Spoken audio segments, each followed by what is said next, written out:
So, okay, let's start. First of all, please give me feedback. Can you hear me? Can you see the picture? Please give me a little feedback in chat about the quality of the stream. So I will wait in for a couple of minutes in order.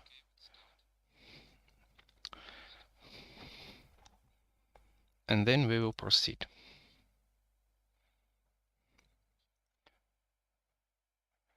Now I'm disabled the sound from the earphones. It is just my second live stream, so I understand that I possibly can face some technical issues. I hope the quality of the network is better than previous time. I have changed provider. Just my lack of practice in English still will affect, so sorry for my accent, my Russian Ukrainian accent in advance. Okay, so I see your feedback. Picture and audio is okay. Okay. Greetings to everyone. Already 36 people watching. Okay. Okay. Thank you for kind words. Thank you. So let's start. Currently you can see the software which I usually use for producing my videos on Instagram or on YouTube. This is not a 3D program, but it is a program for creating video content. And here you can see the whole ROM in 3D, the current state of the project.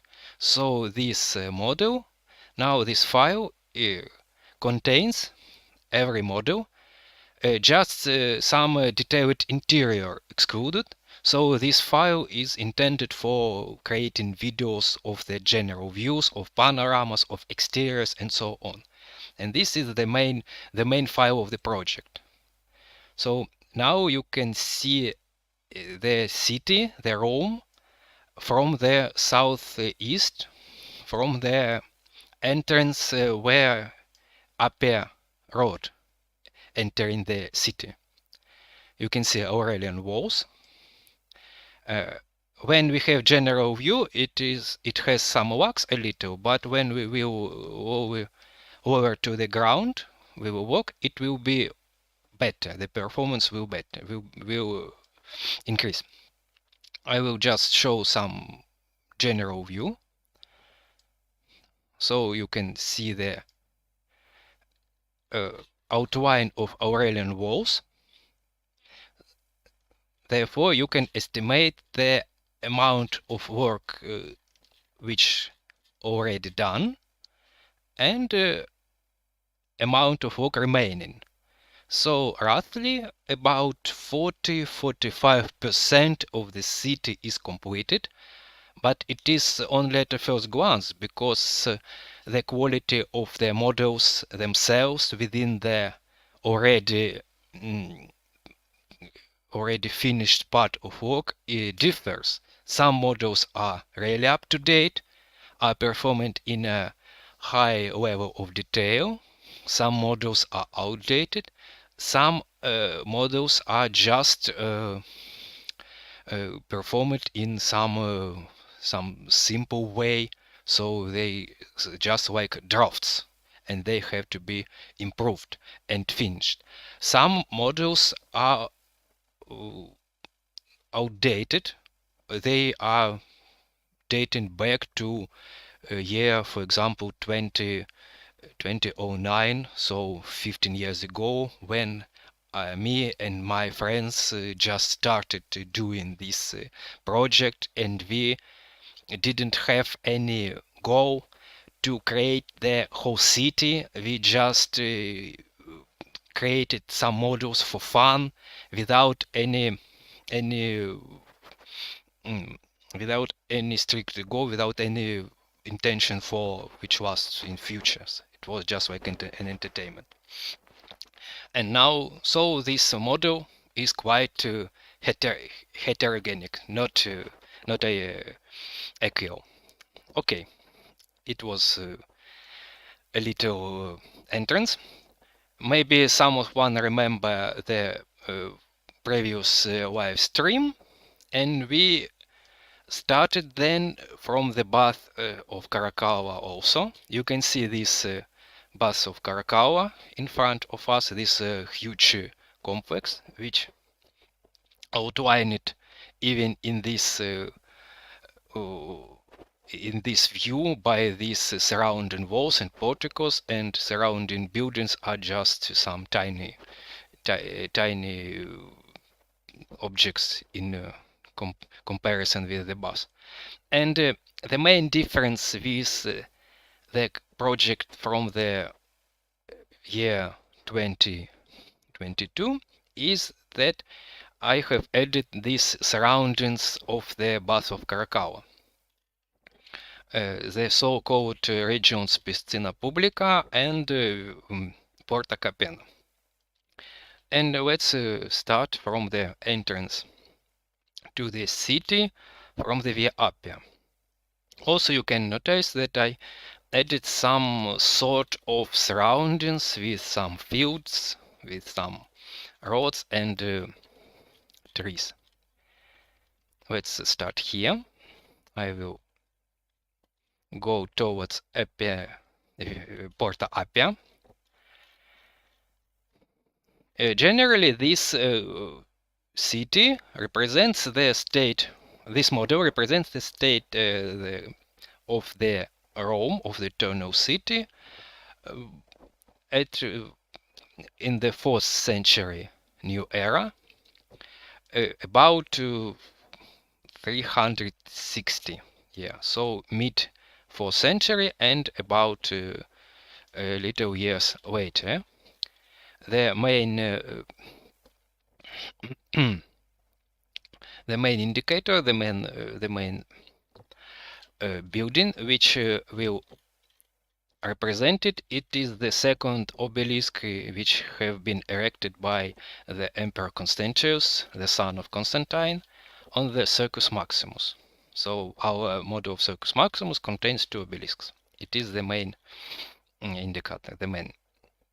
Okay, but some picky people, some many very attentive people can notice many, for example, many inaccuracies, which I can acknowledge, because some objects are not updated, some objects have to be refreshed, and so on. For example, and maybe they are based on my representation, on my knowledge of the state of my knowledge, which I had several years ago, but I'm constantly reading, constantly improving my knowledge. So sometimes I have to replace, to update some models according with new knowledge, with new articles and so on.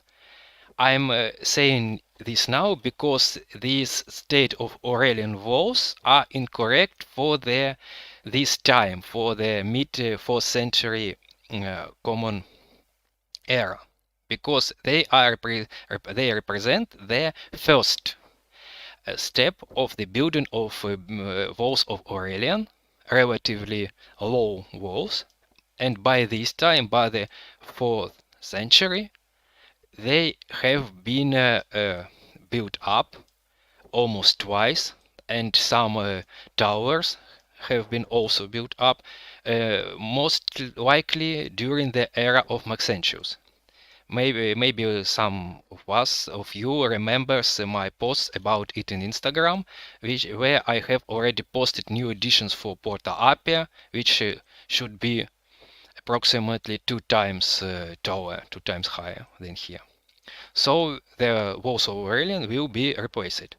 But yes, correct, that time they contained 2 entrances instead of 1 in our times. So let's entrance. I will imitate some walking. Of course, also you can see many technical inaccuracies, some overlapping, some handing in some handing models, some levitating. Please, I'm sorry for that. This is the project which I have constantly update, and it is full of such little inaccuracies which I constantly fixing, but the model is huge. Please treat it with some kind of understanding. I will now check the chat before entering to this city towards the API. I will just check the chat whether we have some questions. Feel free to send your questions. I will greatly appreciate it. Also, I will be happy if you send me some donations, because my main my project, it is my main source of income. So I'm, roughly speaking, I'm living on YouTube income, and I'm on your donations on Patreon, on Coffee, and so on. Okay. What about Mercati di Traiano? I will show them when we will reach them. This is, that model is rather good, but have to be updated. So also, but I will show the current state of it. Can this see the Porta Portuense? I will show, but it is also in a draft edition, but the Trans-Tevere region have been reconstructed already. Okay. Is it possible in future similar to Google Street View? Actually, I will speak about it. That one of our priorities is to create the application, the walking application using the game engine.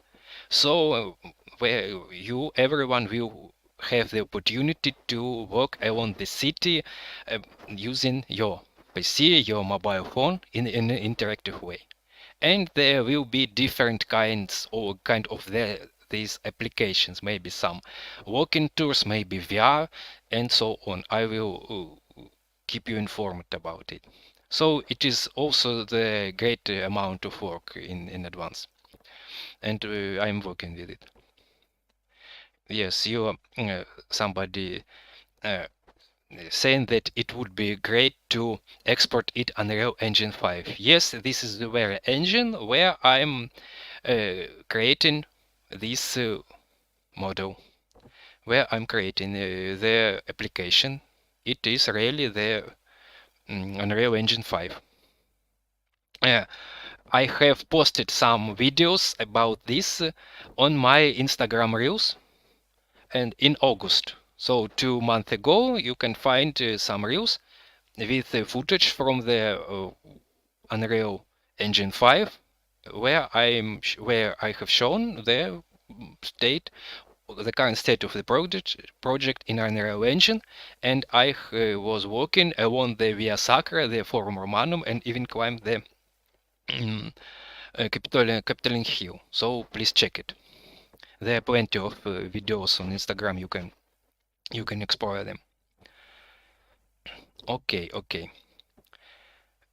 Questions about the balloting area. I will show everything. I will not conceal the current state of the project. You will see the good models, you will see the awful models, so you will have the picture, you will have the impression of the project.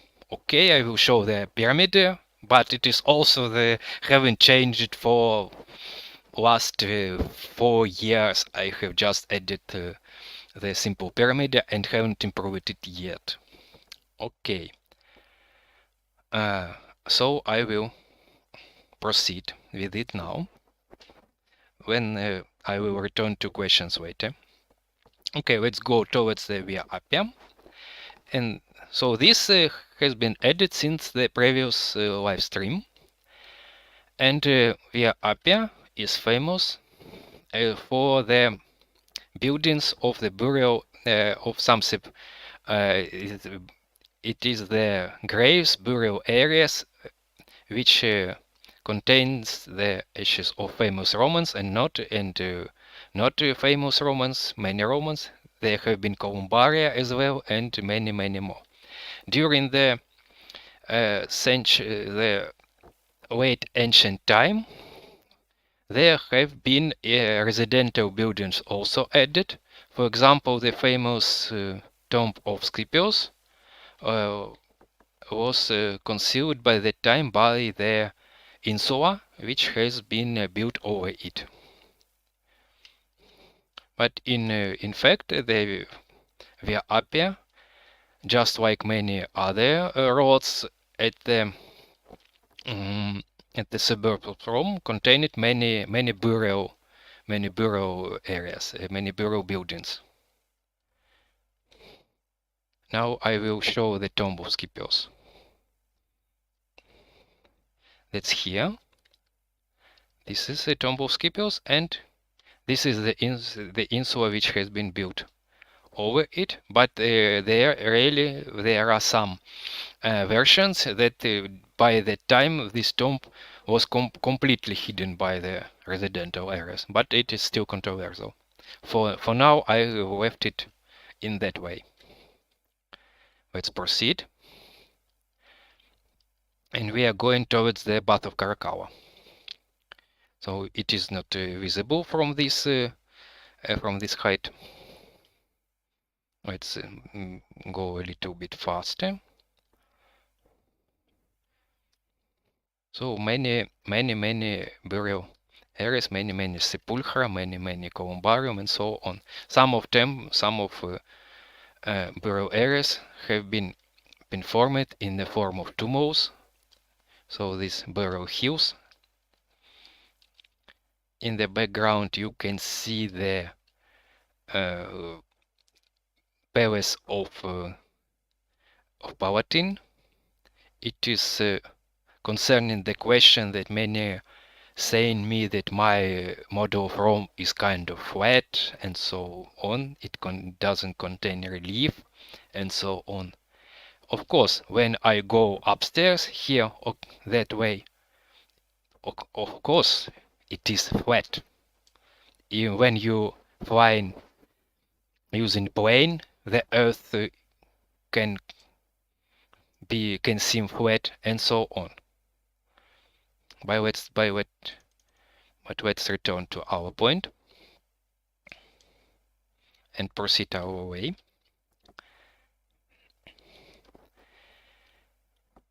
So we are going towards the Bath of Caracalla.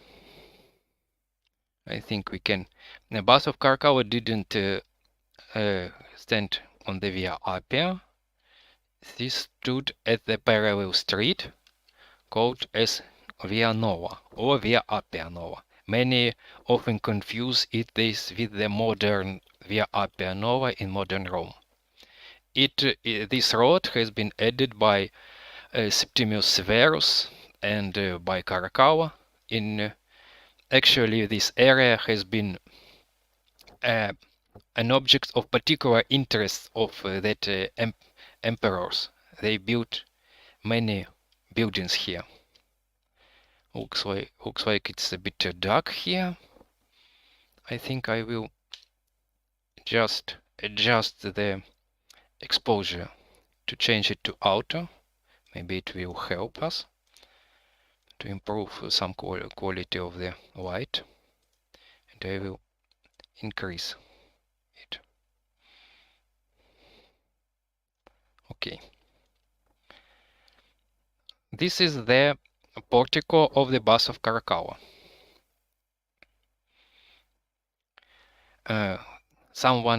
Somebody can tell me that it is white and should be covered. Here I will partially accept this, because some parts of it, some decorations of the entablature of the columns can be painted and possibly were painted really.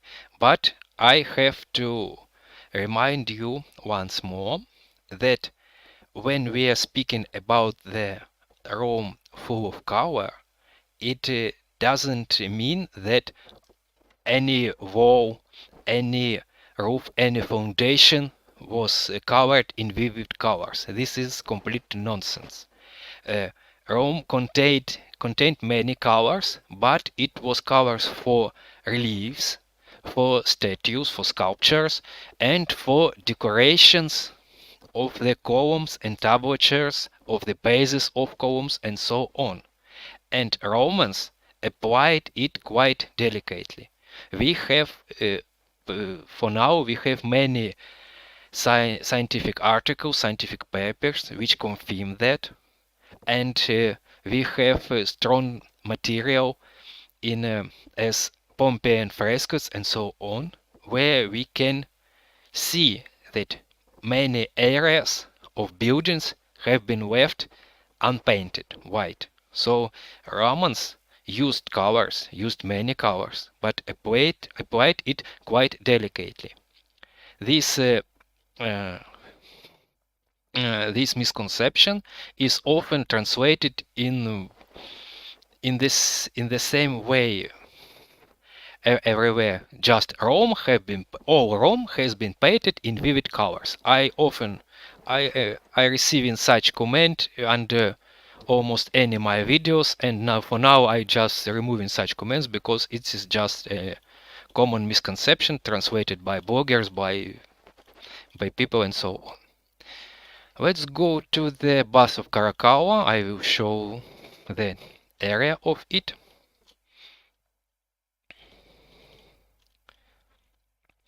Again, someone writing me, if someone want to create a video game, it was a bit pack of work. And again, I have just spent 10 minutes explaining that I am already creating this video game, and it is in progress, and it is one of our main priorities. When someone is speaking that I should sell this pro model for someone to create a game, I will reply this in that way that I will never sell my 3D model, and I will develop it and produce the video application for walkthrough by myself. And that's it. I won't change this policy. So let's go upstairs. It is the entrance to the Bath of Caracalla as I reconstructed it.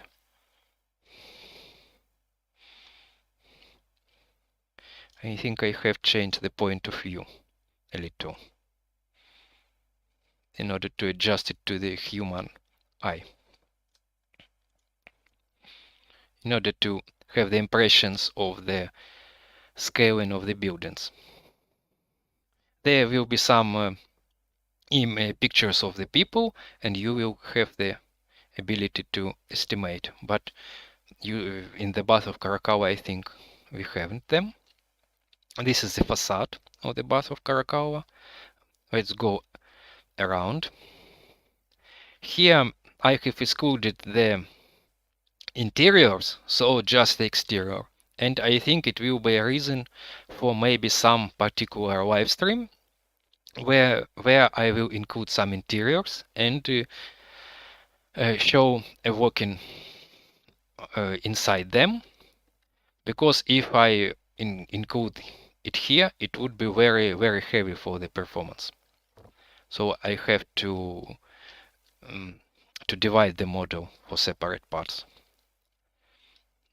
Here we are standing roughly estimately at the same place where now is the modern entrance to the Bath of Caracalla. So we can walk around them and go to the south of part of it, where the round great hall of the hot bath was located.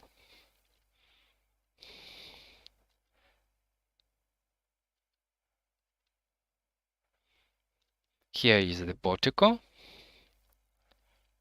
It is also the one of new additions, but if I'm not mistaken, I have already added it before previous stream. Let's go towards so-called library. So-called because there are still some controversial versions. Were they actually libraries or not? Because the halls are very, very big. Personally, I believe that these were really libraries. They have niches similar for typical Roman libraries and so on. This interior is very outdated. I have to change it. The materials are not right and so on, but you can receive the main impression. But the columns are new. The interior, the exterior columns are updated and they are relevant. Actually, Baths of Caracalla was one of my first big 3D models of the big buildings which I have completed, and the first edition have been completed 15 years ago. This is the view of the southern facade. This is so-called stadium. Any big Roman bath complexes contain such kind of stadiums. So as you can you can know that Roman baths were multifunctional complexes, not only bathing, not only swimming, but also the some appointments, some meetings with friends, with colleagues, some performances in auditorium for some lectures from philosophers, and of course some sports and so on. This is this round hall which contained the hot bath. Now it is empty inside since I have removed it to make the model more light. Okay, let's go forward. Let's exit the bus and move towards the center of the city. Also, you can see that plenty of columns of the porphyry have used there, and also the Numidian marble, which is now known as Java Antico. These were not rather, but very expensive sorts of marble, and of course, this represents the level, the the amount of money which could be spent for such projects then, and the level of organization of works in the time of empire. Let's go towards the exit. Again, I see the question which period is based for. It is for the mid-4th century new era, when all the main buildings have been completed from the one side, and from the second side the destruction of Rome haven't yet begun. Also, you can see the technical issues, the levitating steps of Bath of Caracalla, so I have to fix the level of relief here. Now we are going towards the center, towards the Circus Maximus, on this so-called Nova Street, or Via Appia Nova, ancient edition of it. There was such a white square here. Here we can see some aqueducts, possibly via Aqua Marcia and Aqua Appia. Now let's go for some minutes towards the old Via Appia. I want to show you some buildings which I have added during the last 2 years. Actually, this area near the Porta Capena, here we can see the rough edition of Porta Capena. These were the gates of the first Roman walls, of the Servian walls, and this name preserved to the end of ancient times, and the Porta Capena have been included, possibly included to the one of aqueducts, and the area surrounding it has been bear the name of the Porta Capena. Now I will show you some of the models, some of, for example, of the fountain. This area has been filled with the so-called nymphaeum and fountains, because here has been the slope of Celian Hill, which contained the grove of nymph Egeria has been situated, has been located here. And this was, as you may know, the very important sacred place for the Rome, because nymph Egeria has been important figure, legendary figure of the time of Roman kings.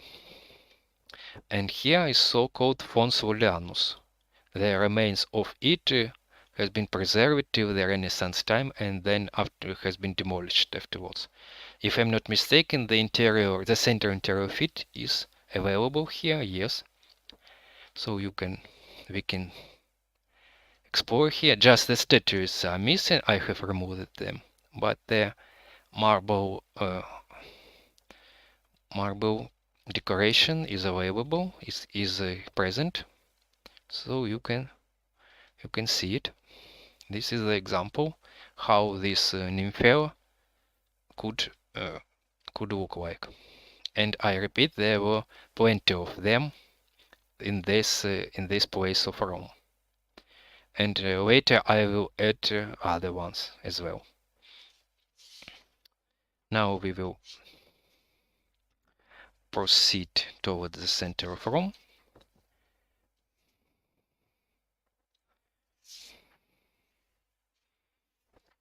I'm currently checking some places in Atlas. I remember many things, but for example, sometimes I have to refresh some locations in order not to miss them to show.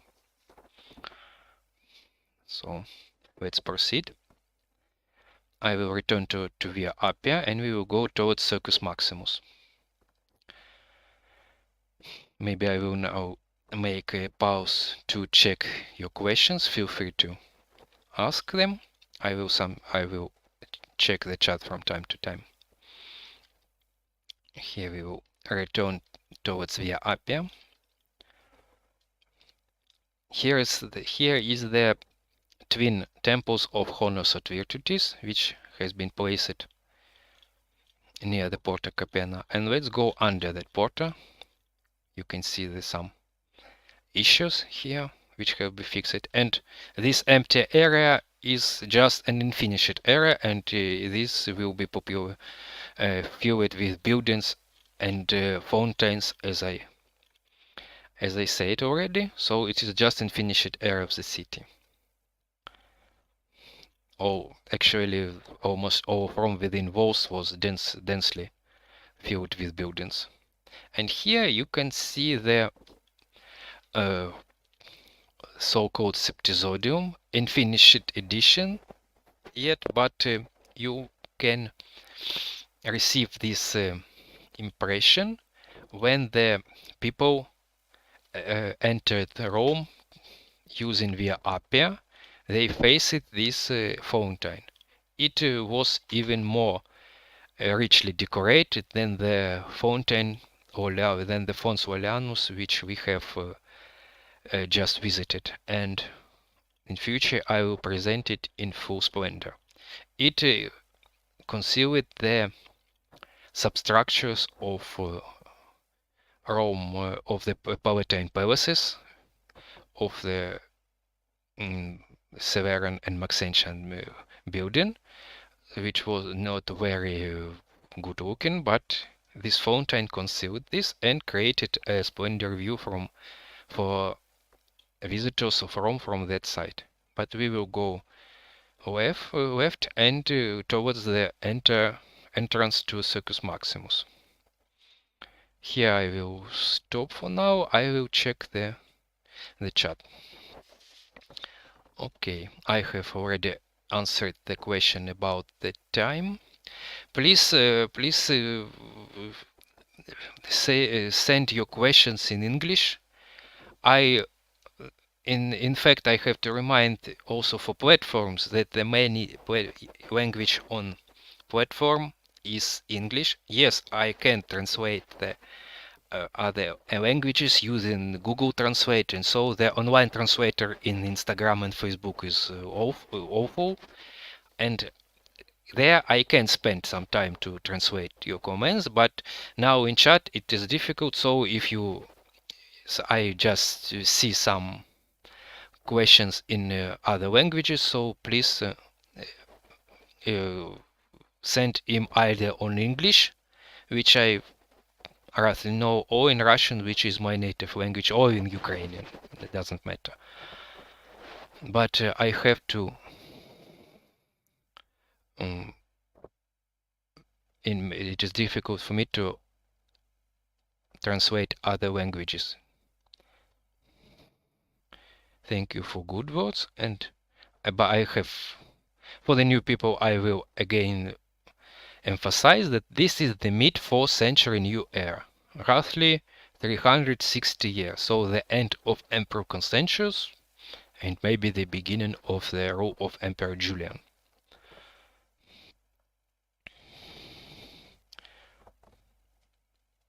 I have already replied about the video game, but again I will repeat, the video game is in progress. It will be based on Unreal Engine 5, and you can find videos about the current state on Instagram.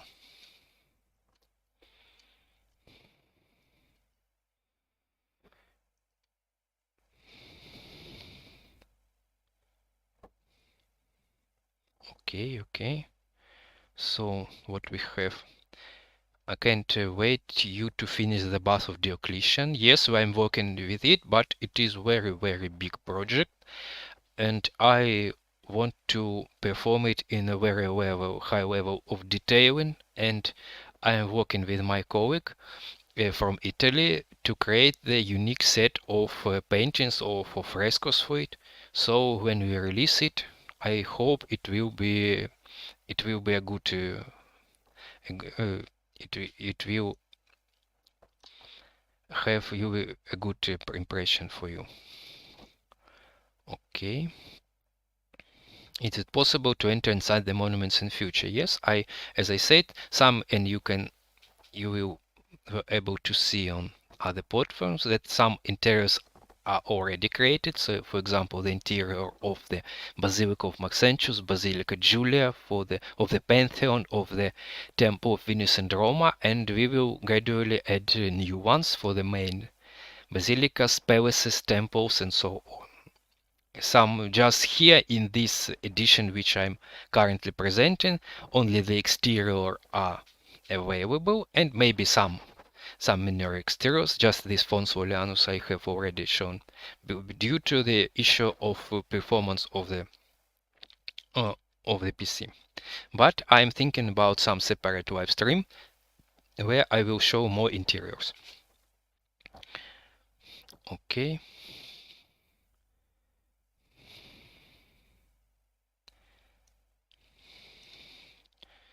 Okay, let's proceed.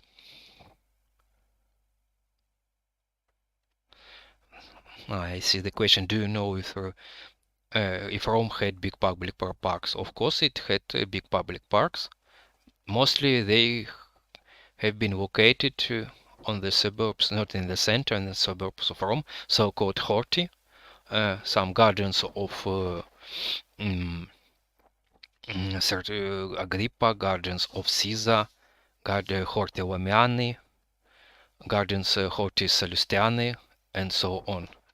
Some of them will partially be built up towards the late ancient times, but many areas remained open, remained filled of gardens, of trees, and were available for walking, for refreshing, and so on. And gradually I will add them to our project as well. Let's proceed. Looks like I've replayed most of the main questions. Maybe I hope I didn't miss any of them.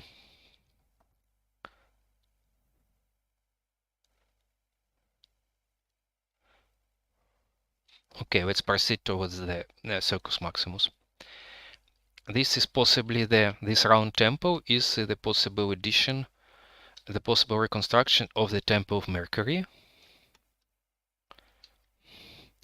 which we have some evidences that this temple was located here.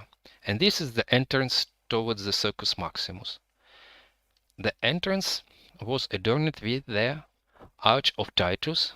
Please don't confuse it with the Arch of Titus on the Forum Romanum near the Colosseum. Rome had at least two Arches of Titus, and if you visit the Circus Maximus area now, you will see there some parts, some minor marble remains of this arch laying on the ground, and also you will see the possible outline reconstruction of it. And this is my addition, not finished also. It should be more decorated, but in mainly I have created the main outline of it as it should look like. We can reconstruct the main proportions of this arch using the remaining pieces of it.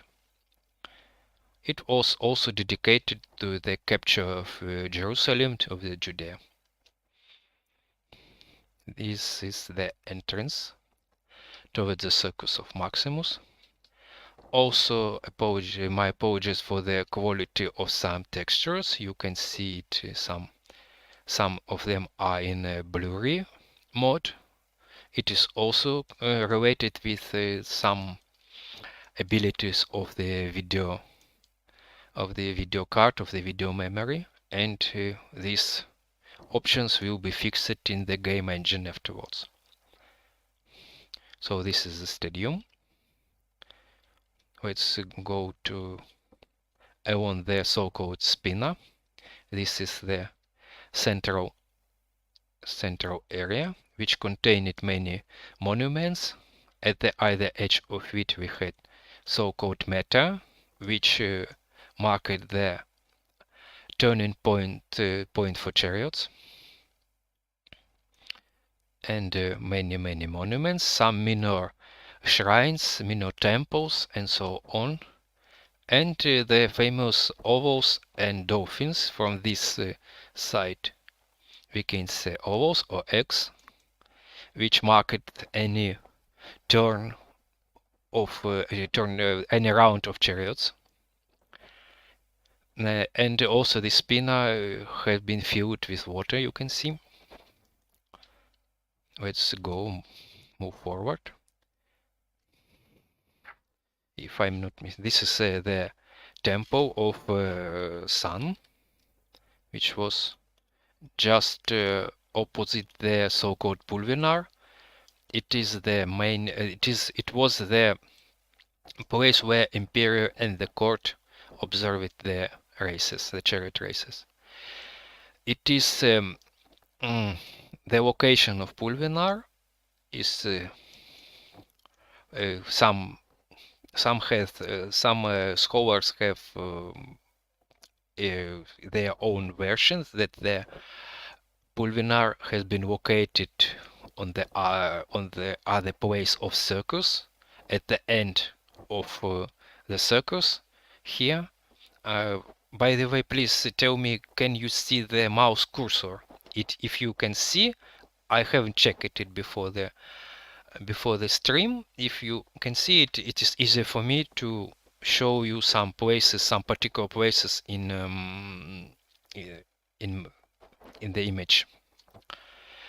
I just have used the mouse cursor to show the other version where the Pulvinar was situated, but I'm joining the addition that it has been placed here opposite the Maxentian structures of the Severan and Maxentian structures of the Palatine Palace. Yes, you can see the cursor. Excellent. This vision is supported by some modern scholars. The vision of the Pulvinar location of this imperial tribune. And it is also supported by the identification of the so-called Forma Urbis Roma. This is the pieces of ancient marble plan of Rome, which was located in the Forum of Peace and has been created at the time of Septimius Severus, so it represents the state of Rome at the beginning, or from the beginning of the 3rd century. And it is one of the main sources for us who reconstructing the Rome.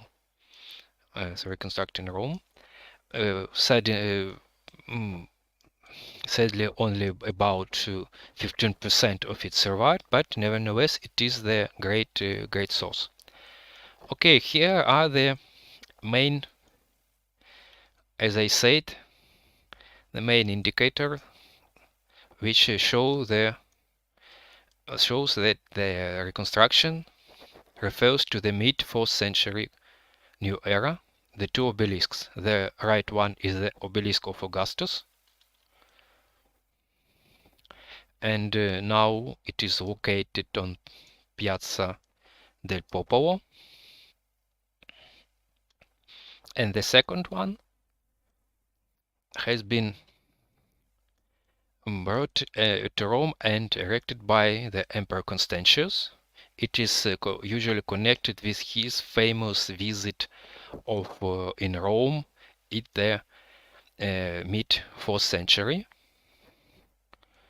And we have the evidence from the famous historian Ammianus Marcellinus how Constantius enjoyed and adored and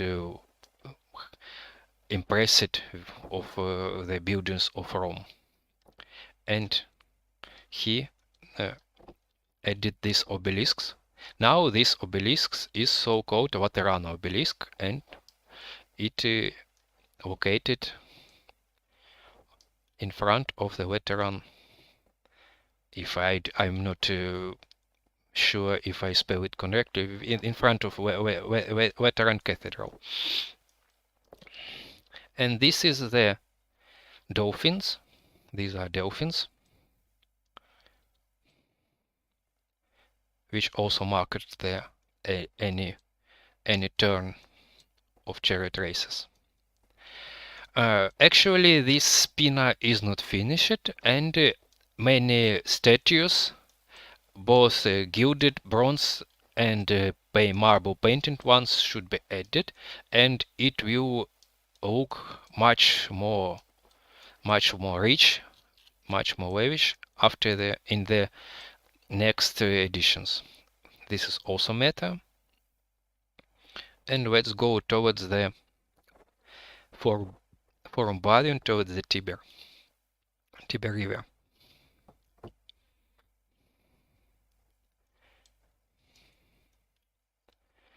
This is so-called carceres.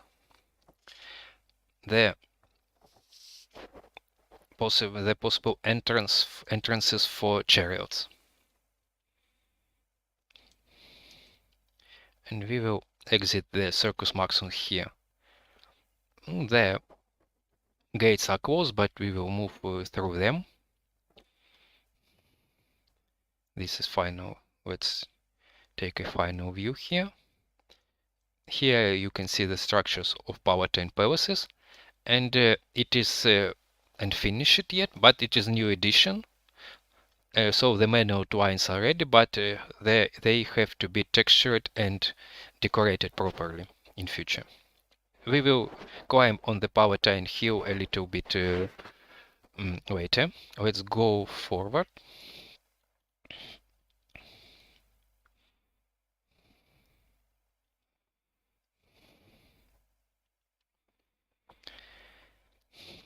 So we have exited the circus, and we will now move towards the forum bottom or the bull forum.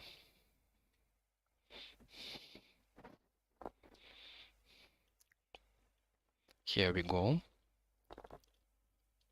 Also, some objects are finished, some are not finished, some are finished but not yet properly painted, and so on.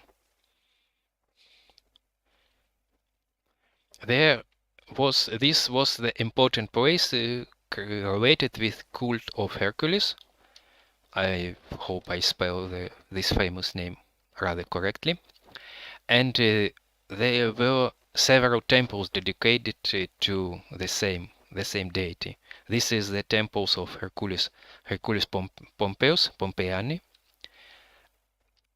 This is famous Ara Maxima, and this is the state of each after its gross restoration in late ancient times.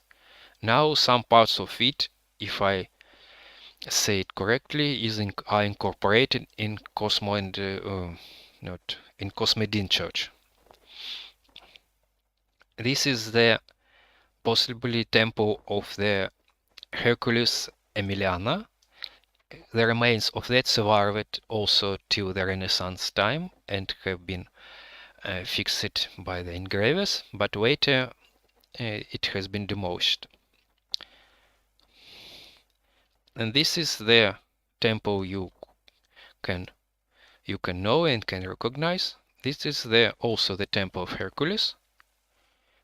Now it is usually identified as Temple of Hercules Victoris, which one of the relatively early temples of Rome, and if you remember, it has been erected soon after the Roman capture of Greek states during the time of Roman Republic. And yes, I know I can receive questions. These temples should be painted, at least some of decoration part of them, so they are not they didn't shouldn't been so white for sure. This one. This is Forum Barium, and this is the backside of the temple of Portunus. Some old engravings, some old books identify it as Fortuna Virilis. So maybe some of them can know this name, but now it is identified as the Temple of Portunus, the book of doors of sea ports and sea bays and so on. And that's why it was located near the embankment near the river. It is also then they dish the current state of it, and later I will improve its textures. Let's go to the Tiber embankment. See the current state of it.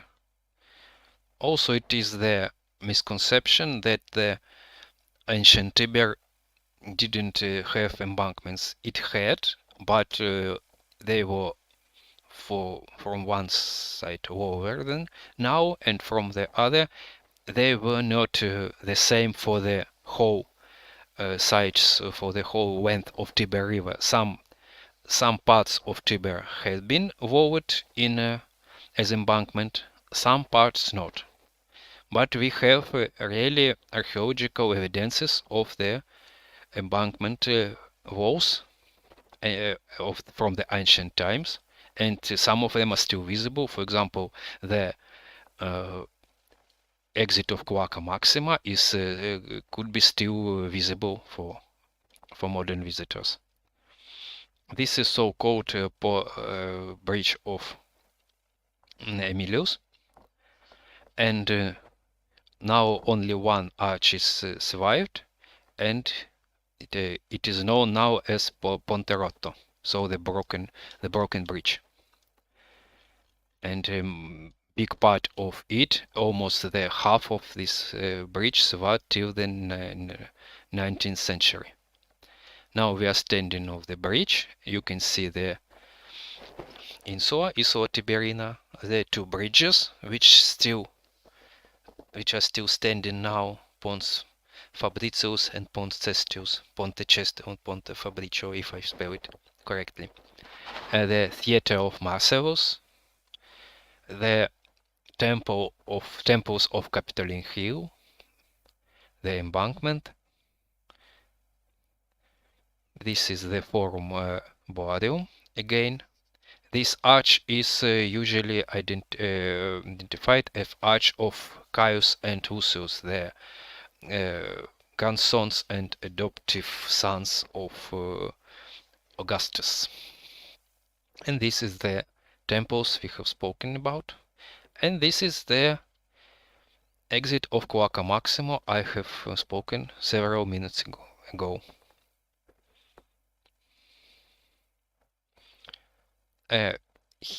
You can see there some messed up buildings towards Aventine. It is due to the fact that Aventine Hill is not completed and some buildings just added for the background. So Aventine should, the main amount work of Aventine is already awaiting me in future. Okay, I will check the chat again, and while I'm checking the chat, you can propose maybe some routes, some objects you want to visit. Should I visit Insula or should I immediately go towards the forum? Please feel free to say your propositions. I will now check the chat.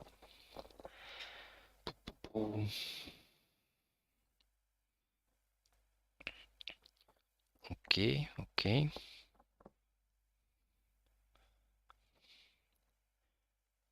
I have already answered about the interiors. Yes, the interiors will be. The main interiors for sure will be available.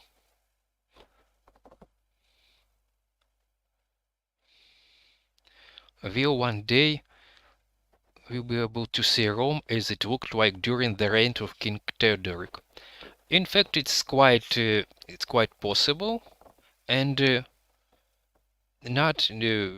is nothing to change a lot between this period, 4th century, and the 6th century new era, because the Rome survived in its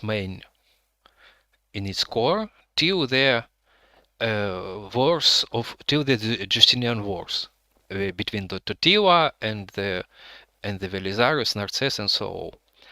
Only then the aqueducts were cut, and the majority of the inhabitants forced either to leave Rome or even were killed and so on during the disasters of that war. And prior that time, all the baths were functioning, all the porticos and so on. Only the pagan temples were closed and gradually came to despair.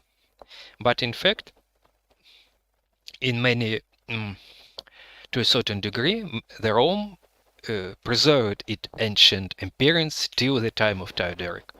And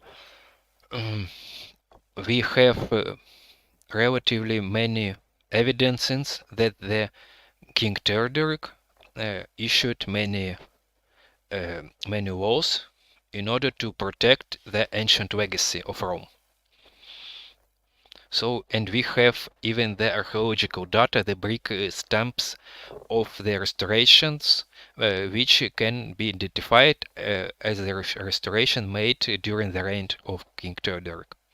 So, in fact, it is quite possible to restore it in future. But for now, as I said, my main priority is to restore the complete Rome, to create the 3D model of the whole Rome as it was in the mid 4th century new era. And when after it, I will maybe, if I will have enough time to at least to finish this goal. It is a lot amount of work already in front. And maybe I will not only improve this model because it is an infinite process. I can add details, I can edit some interactions, and to create the game engine, it in game engine and so on. But of course, I will think about creating some other editions for other eras.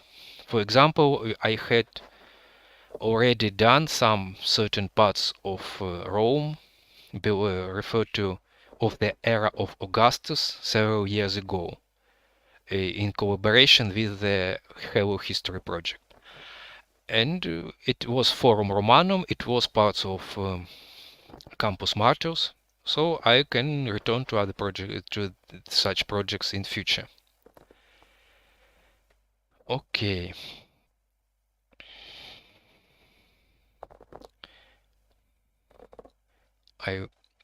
I'm proceeding with reading comments. Yes, I will show the Domus Augustana.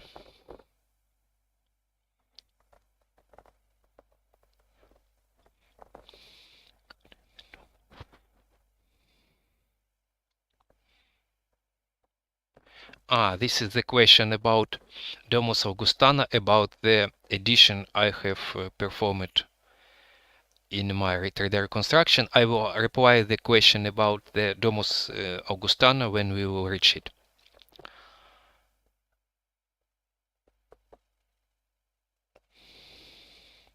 Are you sure of the exact location for the Nero statue of the Flavian Amphitheater? Yes, I'm sure. I will explain it in more detail also when we will reach it. But it is really can be confirmed with ancient evidences. It is not present Roman people in these trees. I actually, for example, this application is not intended for it. It doesn't support animations, but sometimes I add 2D images of the people in order to give you some impression of the scales.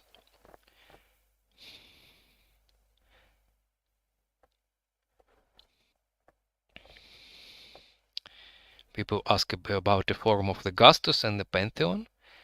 I will show, but this is also not the latest editions. It is not the up-to-date editions of the buildings.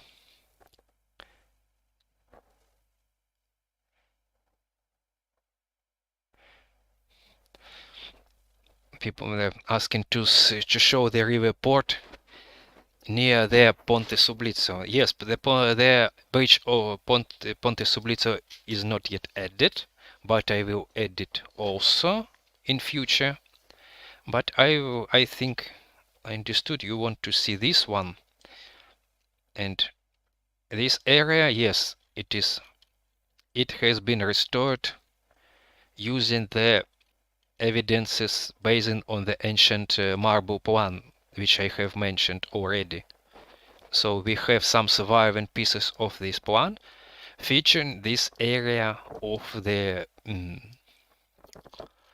city, and I haven't done it yet, but towards that edge of Rome, towards the Aventine Hill, towards the Emporium, and so there have been a large infrastructure of the port, which could receive ships with grain and so on. And this part is just the beginning of this big work. I hope I replied it as I can. Okay, so I will proceed from the bridge. I will return to the city via the insula, the Isola Tiberina. Let's go here. I will not go into the Trastevere since it is just plenty of residential buildings. So in fact, I haven't added yet some unique buildings, any unique buildings here. Mostly it is just a repeating standard insulas, because we haven't many information for the Trastevere for now. But for certain regions, certainly yes, and I still have to model them.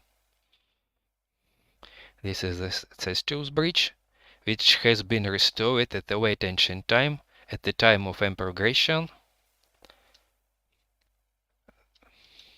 This is the view towards the Palatine Hill, to the Semilius Bridge, towards the Forum Boarium. And also you can see even the obelisks here from the Circus Maximus. This is the temple of Apollo on the Palatine.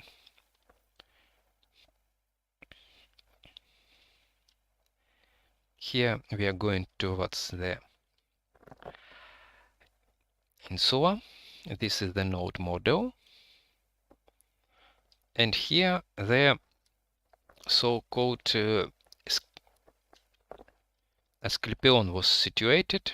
It relates with also ancient Greek cult of Asclepius, so it was some kind of cure recreating medical area of Rome, similar to that Asclepian sanctuaries all over the ancient world, and mostly in Greece, in modern Turkey you can find them, and so on. One of the most famous is the Asclepion of the Epidaurus. Some of you may remember that I've created the reconstruction of it, and you can find some pictures of it on Instagram and Facebook. Also, there is Asclepion in Messini. I also have recreated a part of it. You can find pictures. And recently I have visited the Asclepion in Pergamon, in Bergama. It was also very impressive structure. Let's go towards the Theatre of Marcellus via the bridge of Fabricius. It is, if I'm not mistaken, the oldest surviving bridge in Rome from the day back to time of Roman Republic, because the Cestius Bridge has been restored, as I said, in late ancient time. Also, the Fabricius also have been restored but not so extensively. And presumably they used parts of Theatre of Marcellus for the restoration of that bridge. So the reusing of ancient buildings started not in late and ancient times. In fact, the recycling and restoring and reusing of the ancient buildings was an infinite process, and we cannot find the starting point of it, since, for example, even some temple of the time of Caesar Augustus, if it had been damaged by earthquake or fire, it could be demolished towards the ground, and the stones could be reused again to the building for the new building. So it was an infinite process. Some reusing of ancient monuments was, because it was infinite, was constant process, because the Rome was the living city, and some it was rebuilt, remodeled. You know, plenty of it suffered plenty times from fires, from earthquakes, and it has been rebuilt many times during its long centuries history. This is the backside of the Theatre of Marcellus. This is also the backside of the temples, so-called temples of Forum Holitorium, the Vegetables Forum. You can see part of these temples now built in churches there. And this is this forum. You can see the part of the levitating part of wall of Servian wall. It should be fixed, of course. Here you can see the perspective of the Forum Boarium, of the Ara Maxima at the end. This is these three temples. Temple of Unionius Peter, of the Pieters, and this is Temple of Space, of the Hope. This is the porticos of the Triumphus. And now we go towards the theater. It is also not finished. I believe I haven't any updates for it from the previous time, but nevertheless, let's see it again. Despite all these holes, so you can see I have to fix them, and this is even the big hole of it. I even don't remember. Let's skip it. Here we can see the entrance, the interior of the temple from the scene, but so it is just a bunch of stones, and I have to texture it in a proper way, so you barely can notice the steps and the seat place of the cavea. And of course the scene should be decorated in a much more lavish, much more colorful way. This is the place where I can accept that it should be lavishly and vividly colored and decorated, because the scene of France was very colorful part of ancient architecture. And this is the cavea, the sitting places. I will just show it in a general way. So it should be finished. Here you can even see some temples, Capitoline Hill.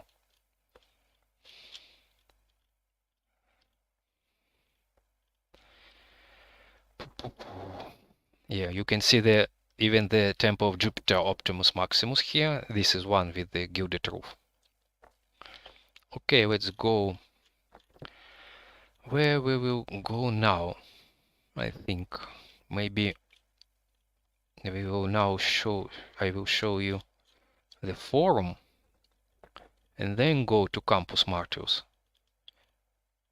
I'm exiting now the theater, and here you can see for now it is the western edge of my 3D model. Actually, here was the so-called Circus Flaminius. In fact, not circus, but the big open place.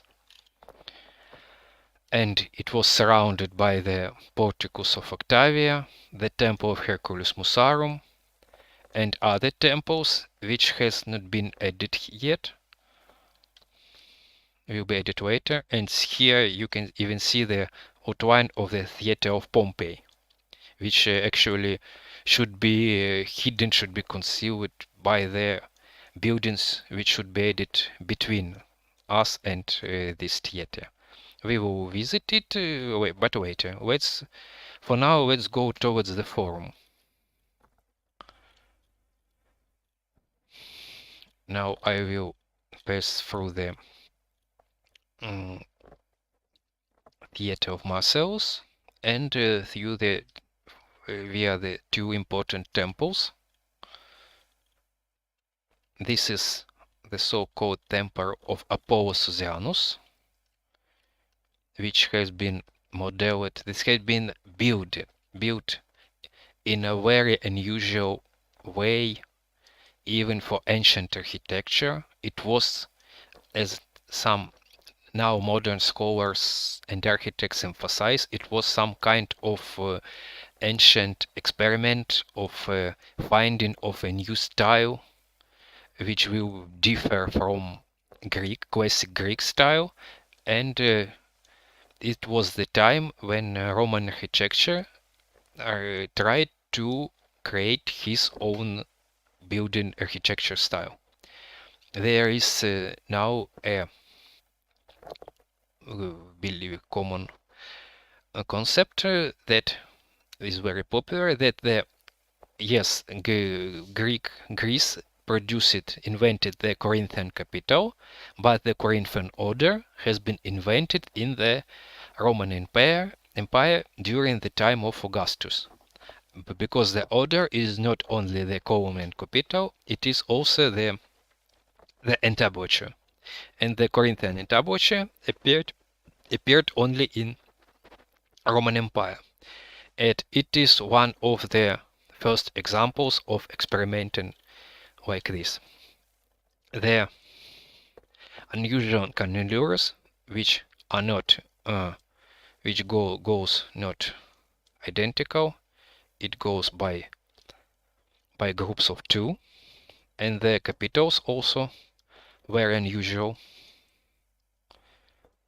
and the entablature also. These moldings in reversed manner were very, it was quite a rare case. And here right of it is the temple of Bellona. Supposedly it was performed in a more traditional way. We have more or less information of it, just the pieces of this temple. And for the temple of Apollo, as you may know, the 3 columns of it and the part of the entablature has been restored. It actually from the back side of the temple, but during the restoration in the 30s of the 20th century, it has been erected here and at the supposed front corner of the temple. So you can currently see it in Rome, restored. Let's go towards the forum. I will go here. I will go to towards the forum, to passing so-called velabrum area. I will just made a quick check if you have any questions. It's likely you don't have many. Thank you for kind words.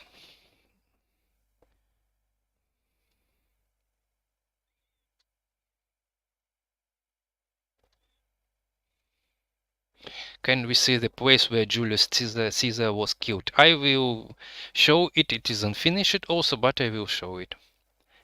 As you know, it was Curia Pompeii near the theater of Pompey at the Campus Martius. Can you show the entire aqueduct of Trajan? And aqueduct of Trajan was on the Trastevere, and it is not finished yet. Maybe you mean some other object. Could we please visit the Pantheon? The Pantheon exterior, if I'm not mistaken, is also excluded from this model, but as I said, I will arrange some separate live stream for interiors, where I will show the interior of Pantheon, which we have in our project. Okay, so it appears that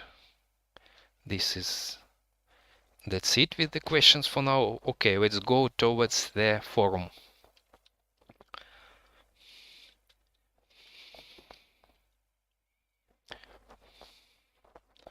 We'll follow the so-called Vicus Jugarius. It was the street near at the foot of the Capitoline Hill. A lot of residential buildings of Taberna was here, and also they should be improved.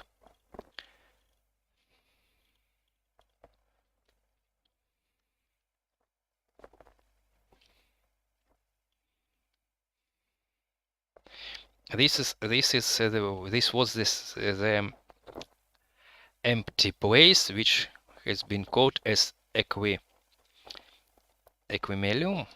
if I'm spelled it correctly, I hope.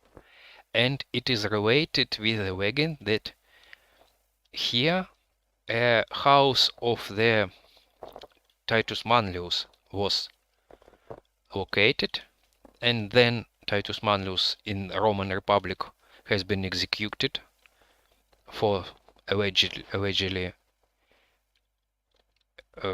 attempt to take power, and his building has been demolished and the place left unbuilt towards the end of ancient times. So it was a very strong legend. This is the supposed reconstruction of the so-called Temple of Divine Augustus, which remains one of the main unclear points, of the main enigmas of the Rome topography, because this place has never been excavated. It concealed by beneath the modern buildings, but we have evidences that this big temple located here, just behind the Roman Forum, near the Forum, and it was the big temple and sanctuary which had been completed by Tiberius and Caligula, and we have coined depictions which can which give us information how it looked like. And we are approaching the Basilica Julia.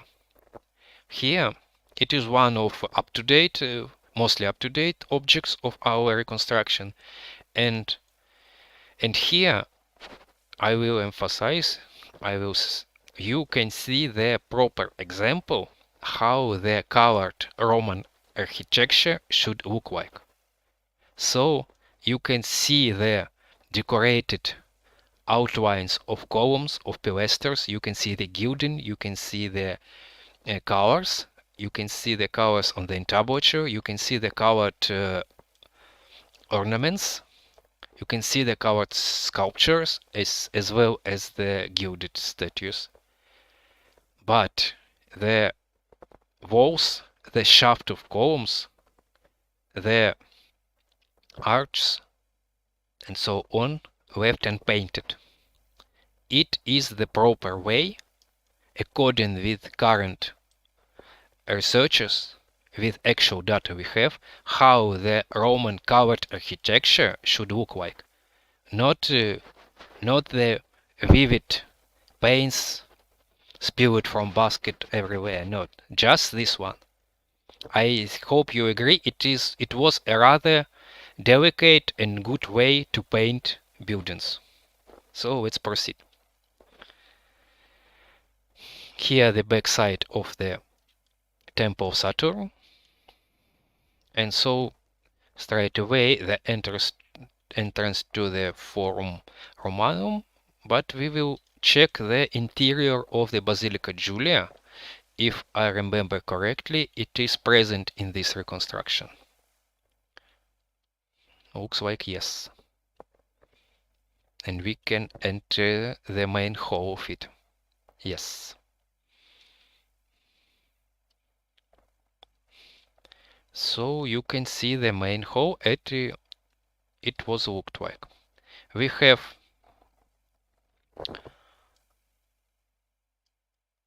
the enough data to reconstruct the interior of Basilica at a relatively good level of accuracy. We have the information about the outline of the floor, about the arches, so we can have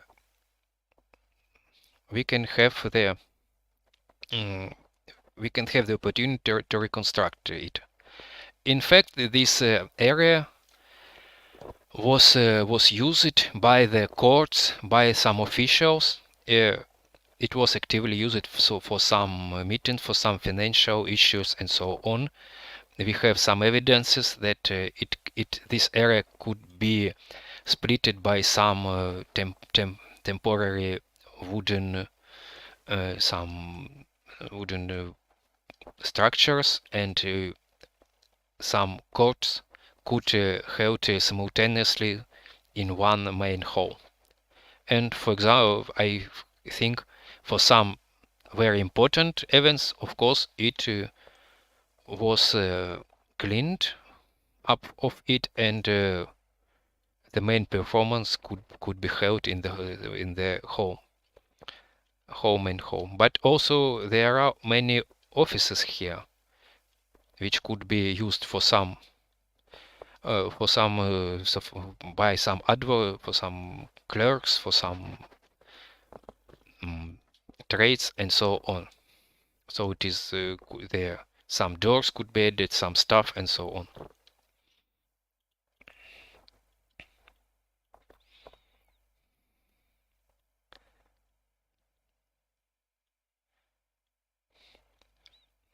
Okay, let's go towards the Forum Romanum.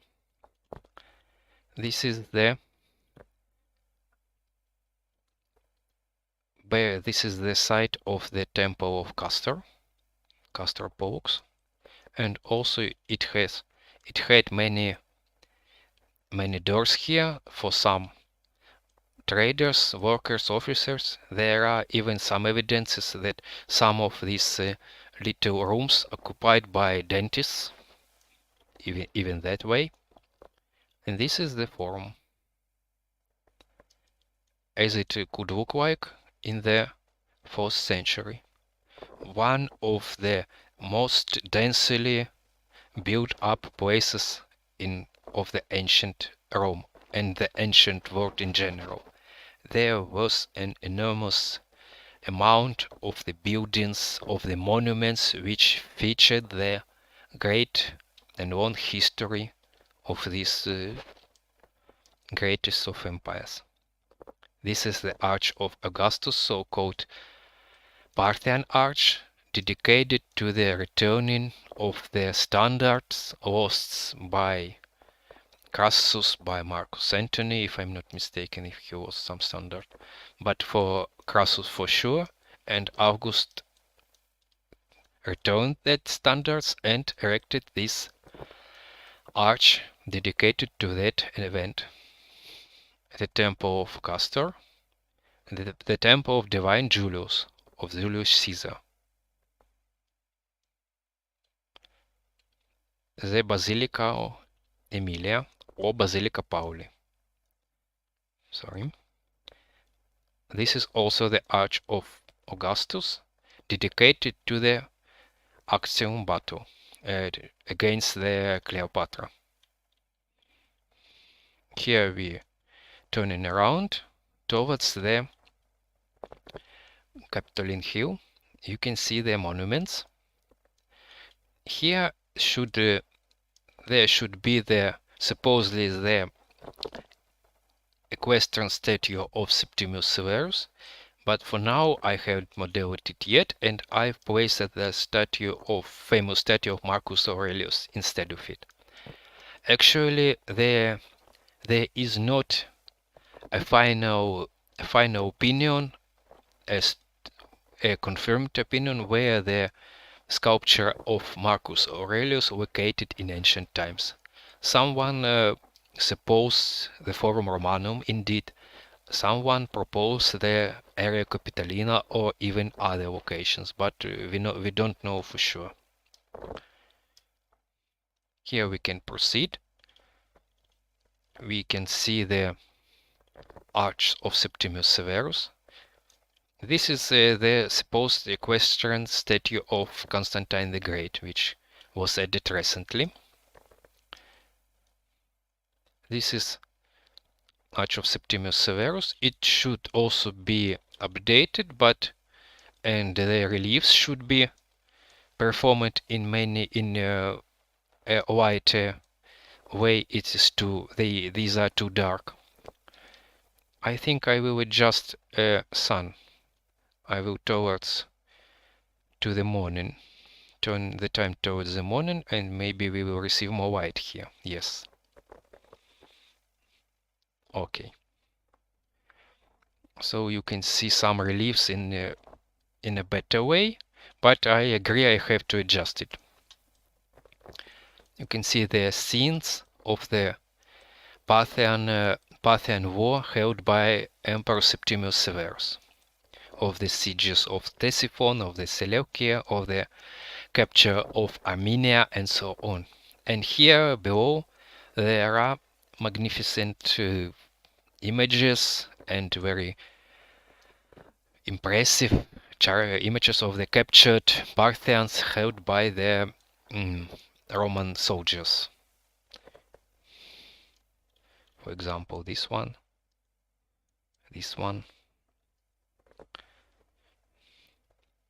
Let's go through the arch. This is the Curia, but the interior also is not available. I will show it later. It is the edition of the Curia restored after the Great Fire by Maxentius and Diocletian. Let's go under the Arch of Severus. Here from the one side you can see the famous temples of the Saturn. The facade of it still survives. The temple of Divine Vespasian and Titus, 3 columns here still standing with the part of entablature, and the temple of Concord of the Goddess of Agreement was one of the most magnificent temples of the Forum, which has been restored several times, and it was still, according to some evidences, the remains of it stood even till the Renaissance time. But for sure it stood till the time of Charles the Great, so till the 9th century. Here it is in finished area. I have to fix and adjust the reliefs and so on. Here is the, but I can say that you can see here in a messed up way, but nevertheless you can see the part of Scala Gemonia, this sadly famous stairs ladder where there are some executed people of Rome have been placed and so on. And here is the outline of the Tullian of this famous, sadly again famous Mamertine prison. Let's go towards the rostra. Also the old edition should be fixed, rostra of Augustus. Here from the either side this Miliadium Aureum and Umbilicus Urbs, so the centers, the foremost centers of ancient Rome, of ancient empire, of ancient world, and the beginning of the formal beginning of Roman roads. This is the very place where the roads lead to Rome. The columns of the rostra, and now we are standing on the rostra, right at the place where could Augustus, Trajan, Hadrian held their speeches towards and even late Roman emperors, and even mentioned Theodoric the Great towards the people of Rome. From the other side, in front of the Temple of Divine Julius, you see the new rostra, the rostra of Diocletian.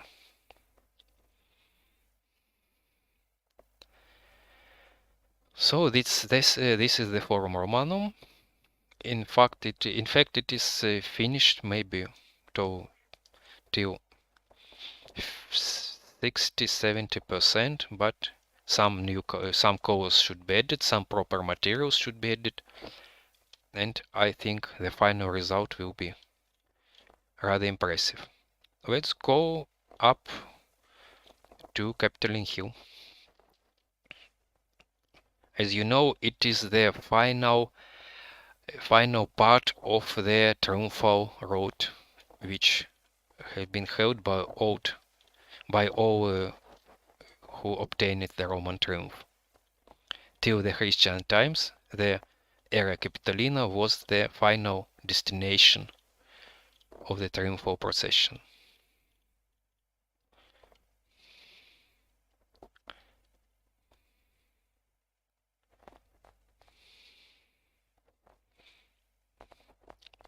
So this is the Area Capitolina, the sacred area of Rome, the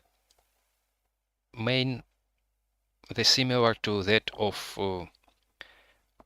Acropolis was in ancient Greece. This is the Temple of Jupiter Optimus Maximus.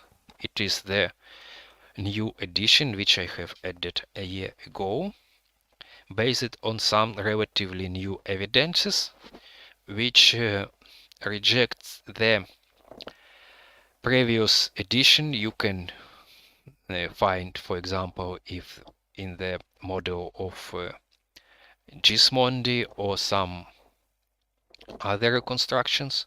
The addition of colossal temple which occupied all this area, which now occupied by the porticos. Modern evidences shows us that the temple likely was quite smaller, but nevertheless it was supposedly it was the tallest, the highest temple of ancient Rome, of ancient city. The we have almost nothing remaining from the temple, only some minor part of column shafts, which allows us to just roughly estimate the height of the columns. We have some legends, we have some evidences that some capital of the column survived till Renaissance time, and it has been reused for creating some sculpture of lion or something like that. And they said that this capital was so big that it could be split to use for several big sculptures. Unfortunately, we haven't any dimensions of it, any engravings. If we had, of course, it would be very, very useful for us to estimate the dimensions of the temple in more detail. Let's take a look towards the city from the sacred area of Capitoline Hill. Here you can see the Forum, the Basilica of Maxentius, even the Colosseum behind the Temple of Venus and Roma, the ancient, the Palatine palaces, the Emperor palaces, the Velabrum area. Here you can see the Circus Maximus, the Forum Boarium. Here the Tiber River goes. And here we have returned to the Capitoline Hill.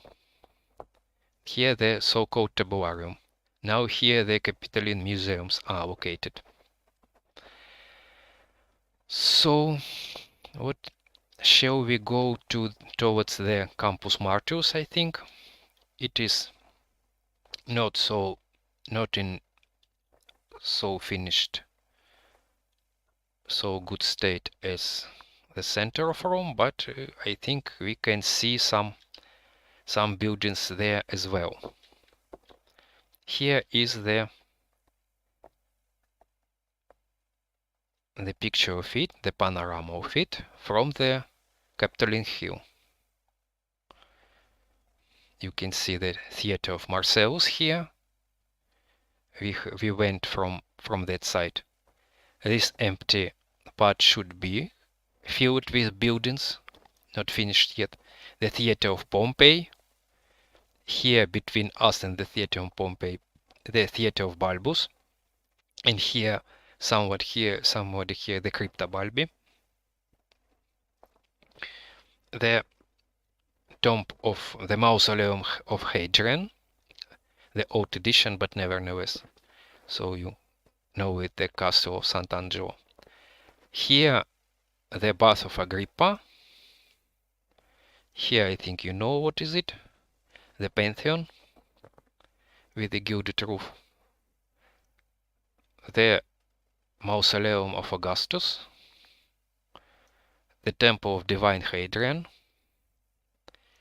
The column of Marcus Aurelius, unfinished yet, just the replica of of the column of Trajan.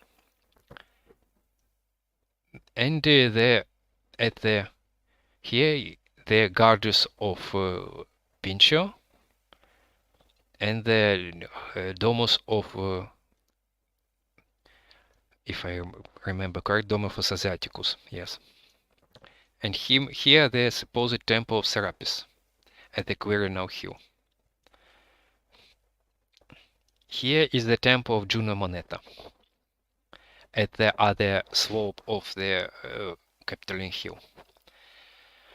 So I will now go downstairs and we will come through the Campus Martius, if you don't mind. We have already 1 hour and 40 minutes. So I hope if you are not tired, we will proceed via Campus Martius.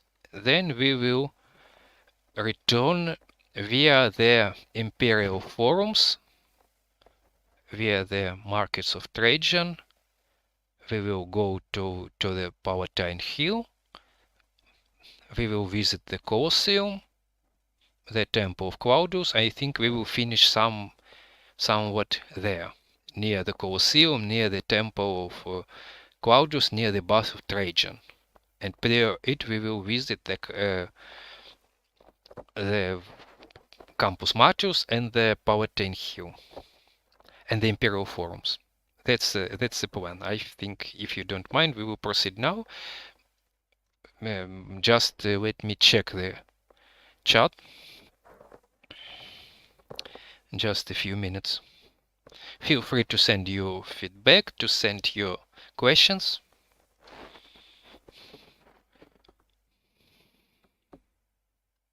Thank you for your kind words. I receive many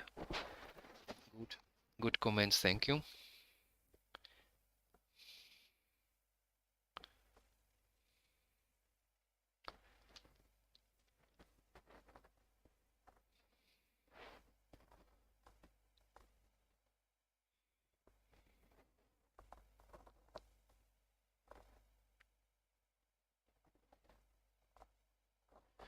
Close to Bellona Temple there was a gallery, if I do not make mistake.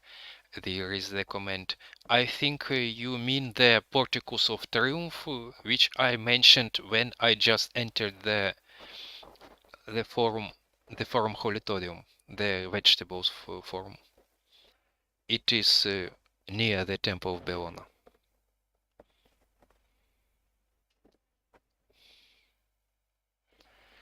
What are your plans for finishing the rest of the city? How much longer do you think it will take? I will not I will not give some promises. I think it will take several years to complete in a good if I lucky, because I'm working systematically with the project of the reconstruction since 2017. So more than 7 years already. And you can see that hardly the half of the work has been done, and even in the work finished already, there is a lot of work that could be improved or changed, and I'm combining it. I'm adding new locations as well as I'm replacing some already finished works. Once new scientific data appears, once I realize some new the information, I receive some new information. Once some models are technically outdated and so on.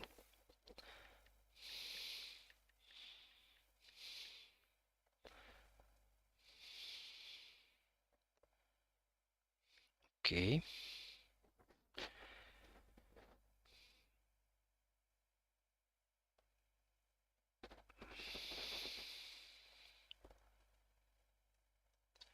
You mentioned, I'm still reading the comments. The comments follows. You mentioned the marble term map as the main sources. How much do you use Carandini's Atlas of Ancient Rome as a source? I haven't mentioned the marble plan as the main source. I mentioned it as one of the main sources.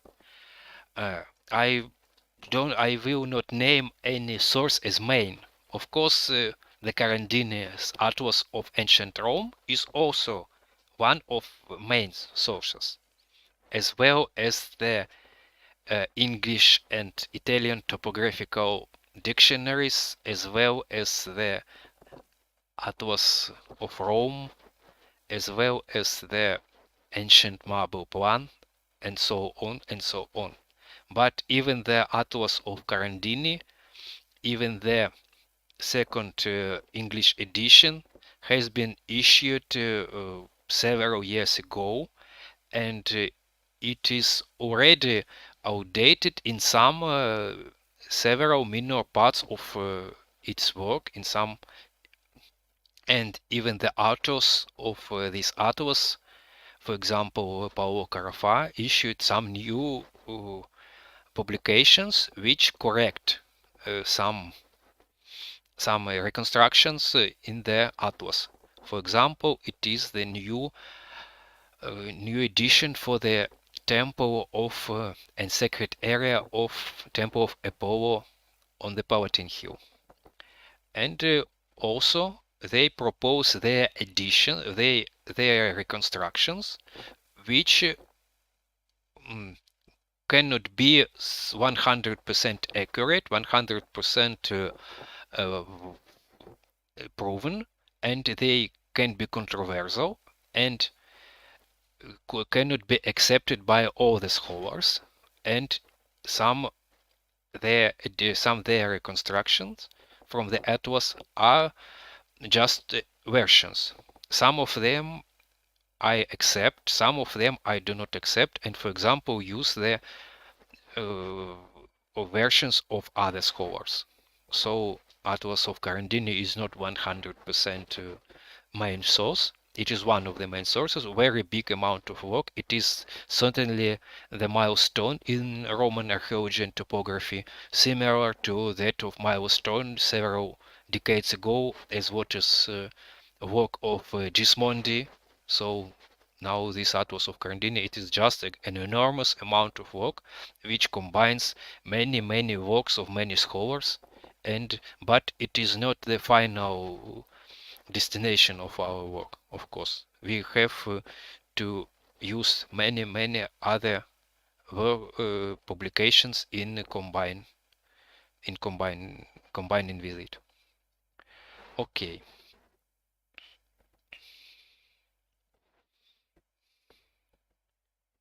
Have we more questions? Looks like not many questions. Okay, now I will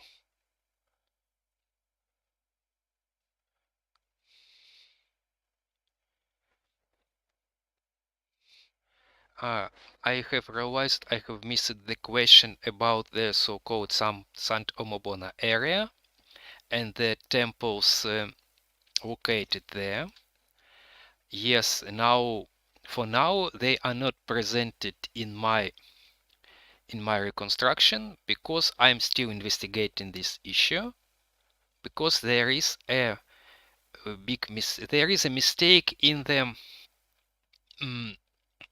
in many reconstructions which place the archaic editions of that temples. I think I will show this place in my reconstruction. It is here.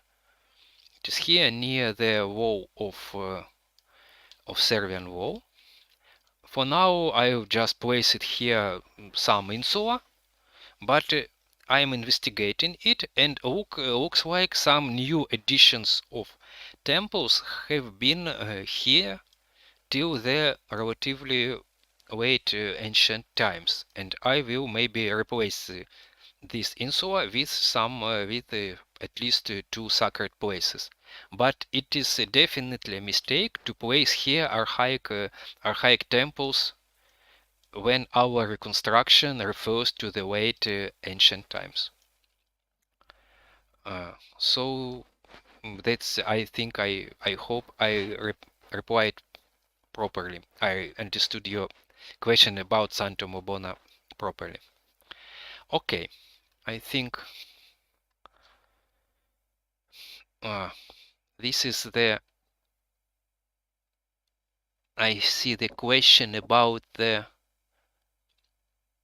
is there a private project or not. For now, for the 2 years already, I'm working with mainly working with the project by myself.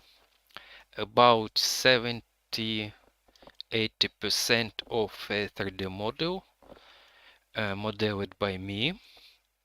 The rest of the project is modeled by my colleague Sergey Bardashev. He is the member of the team since the 2017. It created about, I think, about 20%, maybe less, maybe more of the project, but his models were very of very high quality, and honestly speaking, it provided the new standards of quality for me, and I learned some new skills and from him, and I learned to create models in a more accurate way, in a more and to give more attention to details, so I have to mention it. So Sergey played a very important role in the project. For now, it took a pause, and I hope he will return to our project. But for the recent 2 years, I'm working with 3D modeling and with the painting sculptures and reliefs by myself.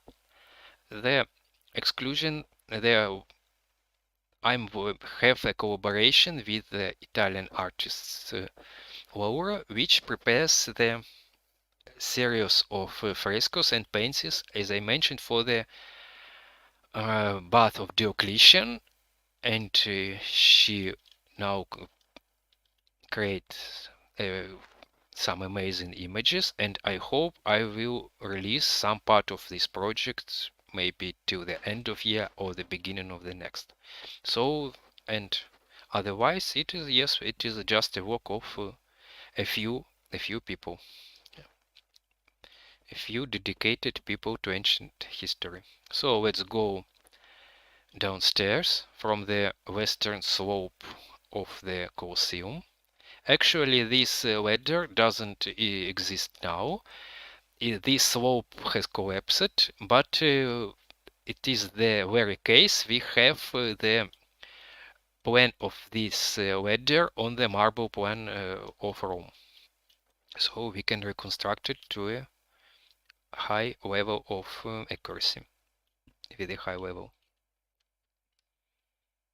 Okay, let's go downstairs.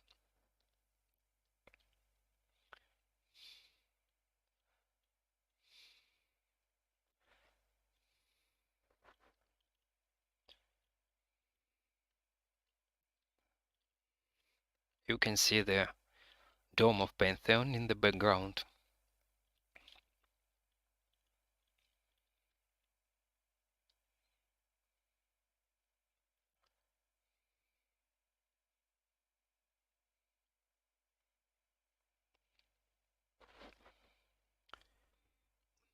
Let's go towards the temple, not the temple, to the theater of Pompeii, I think.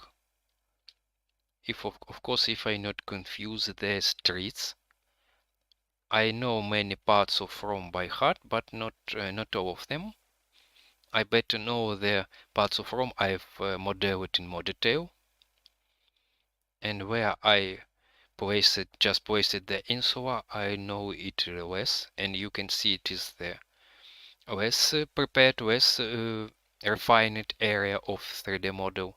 You can see some messed up textures, some inaccuracies in rod, and so on. I think we are go towards so-called Via Lata, which is known now as Via del Corso. We turn left and go towards that. We can see many taberna.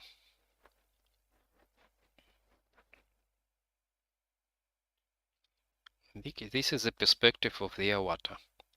Some buildings are placed incorrectly and should be fixed, but you can see here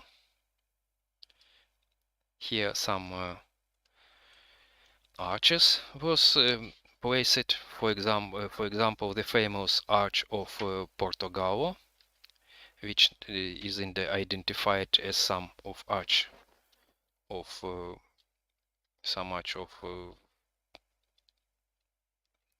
related to the late ancient time. The Arch of Diocletian, the Arch of Claudius. So several arches here. Somewhere here we will turn left and go towards the theaters. So this is Via del Corso. Now is Via del Corso, and then it was Via Lata. Here is unfinished Arch of Claudius, which was built in Aqua Virgo. And here also the unfinished area of Campus Agrippa. Let's proceed. And here the arch and entrance towards the sanctuary of Temple of Divine Hadrian. It is unfinished also, but let's take a rough look. Yes, unfinished. It should be painted, and the entablature here should be updated. It is not quite correct, and it's not painted yet. But we will return to the theaters. We will go towards the Aqua Virgo.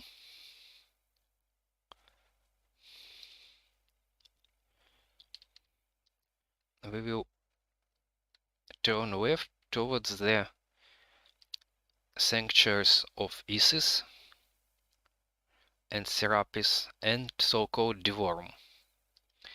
Divorum, it was the complex built by Domitian and dedicated to the Flavian dynasty. The entrance to Divorum is straight ahead.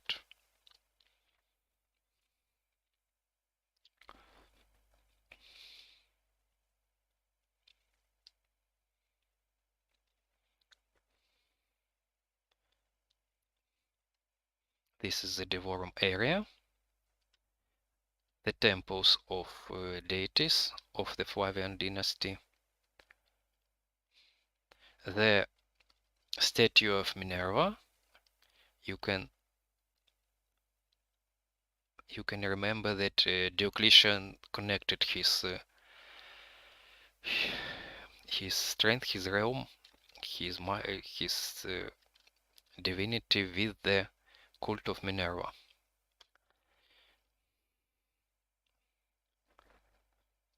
Next to it was the sanctuary of Isis and Serapis, and we will go there.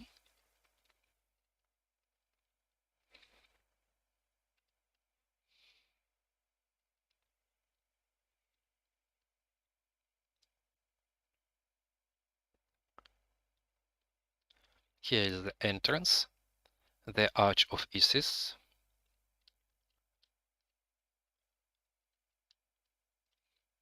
To the left is unfinished yet, but you can see also the main outline. It will be sanctuary of Serapis. Here will be sanctuary of Isis. And the also unfinished, but nevertheless you can see plenty of obelisks, which are now spread, of minor obelisks, which are now spread all over the city. You can find them in the different districts of Rome, and at least one of it and parts of another are still hidden in the earth beneath the modern buildings. The Sphinx, and later more sculptures will be added, some crocodiles, some cats, some even the gilded here should be the gilded sculpture here at the temple, and so on.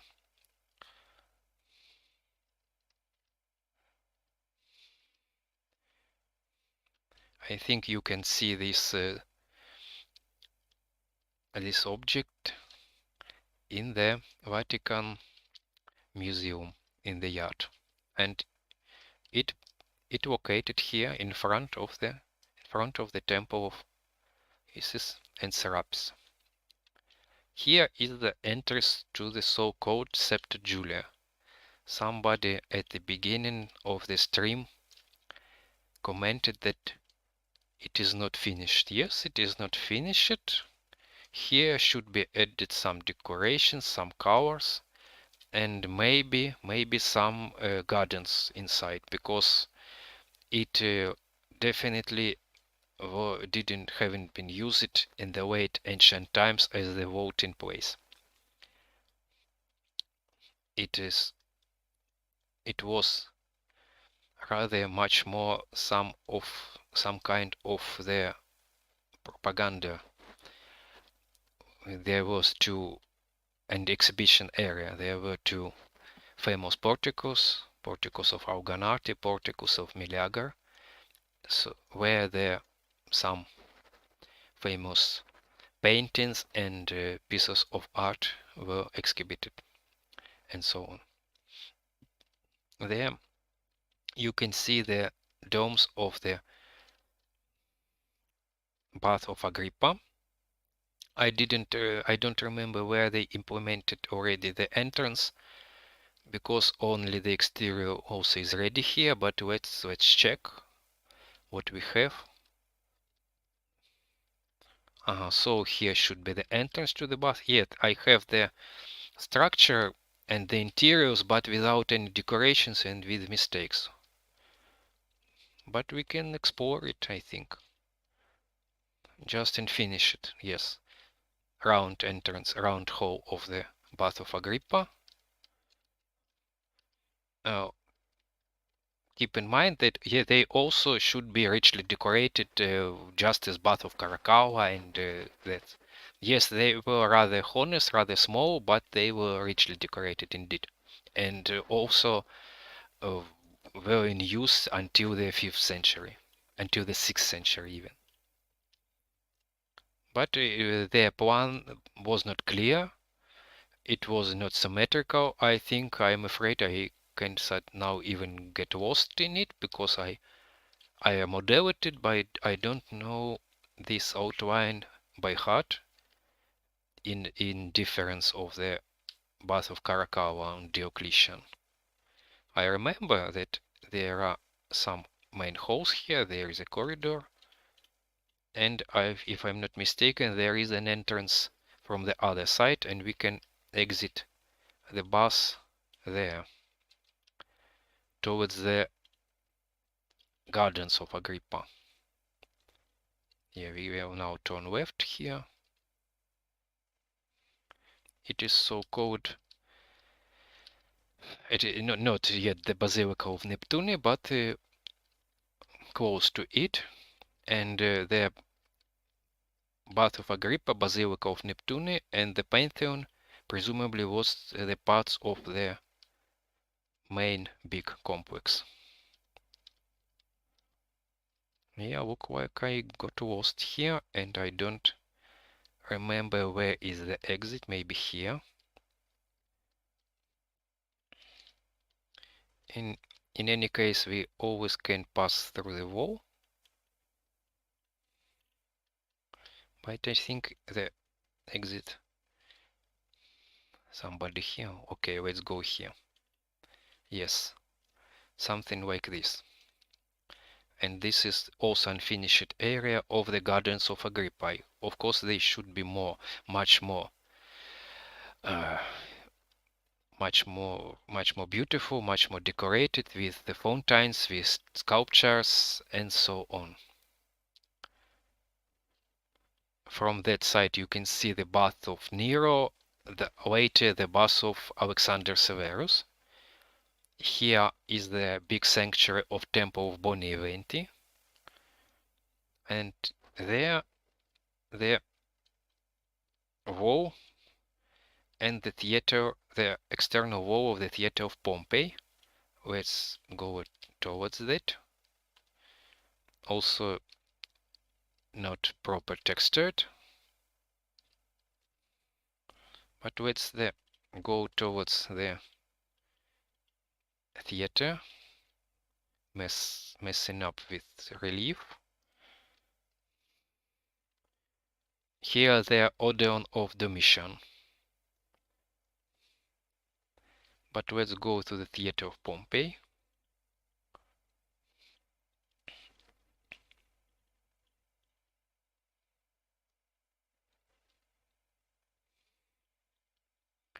Also, as you remember, the theater of Marcellus, also some kind of unfinished area. This the scene, the Scanophrons, should also be much more decorated. And the temple of Venus at the top of it, at the top of theater of Venus Victrix.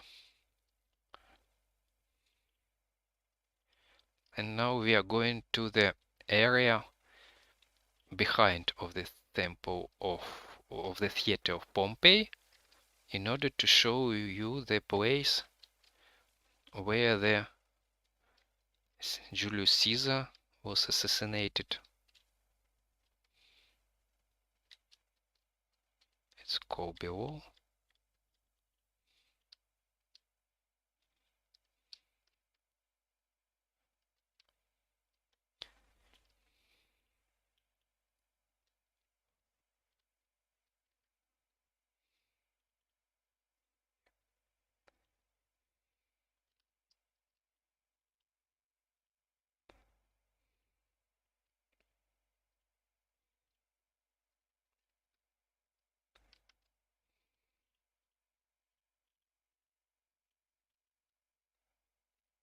Here the also the labyrinth of substructures, which should be also resolved. But okay.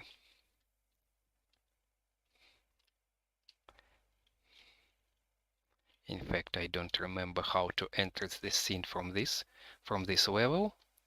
Nevertheless, let's go outside and go through the side entrance.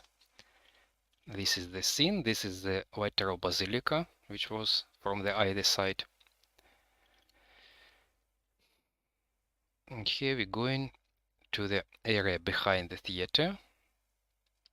Also should be updated.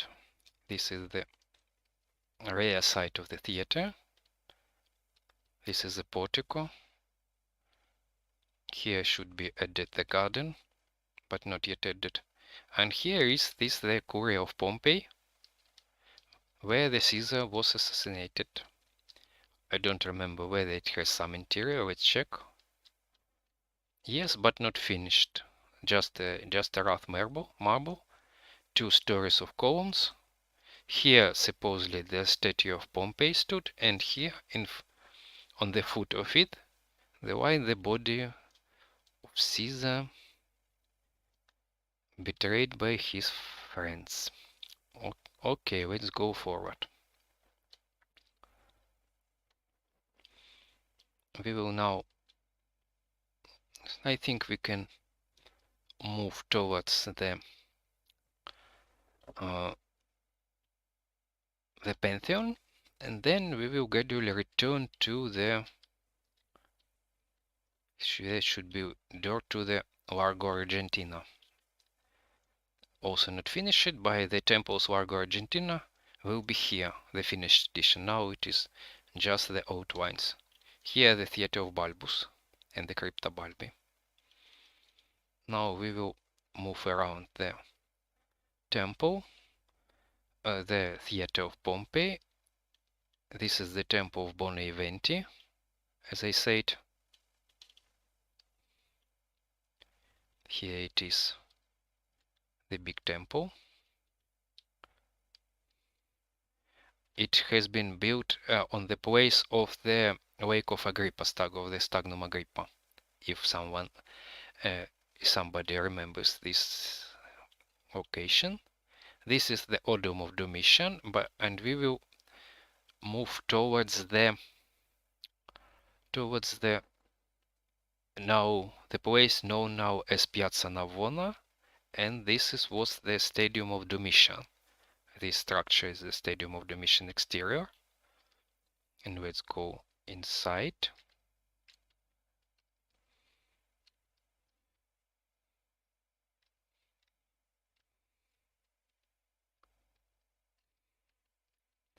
So let's see, this is the Stadium of Domitian, now known as Piazza Navona.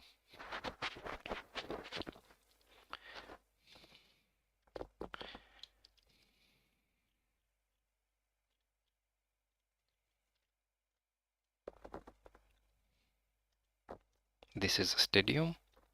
Here the Theatre of Pompey. There is the Pantheon. Pantheon from the that side.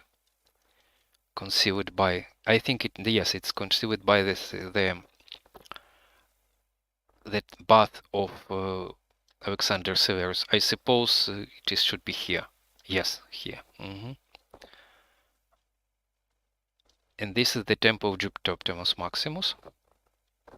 This is the Mausoleum of Augustus, Domus of Varelius Asiaticus,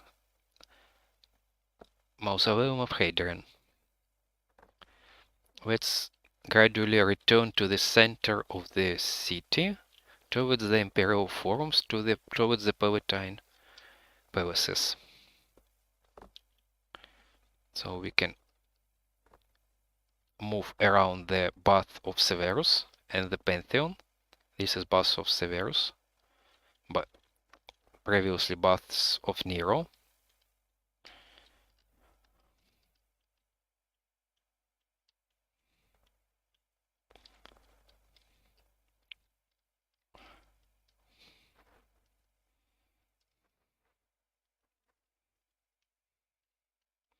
This is the entrance to the portico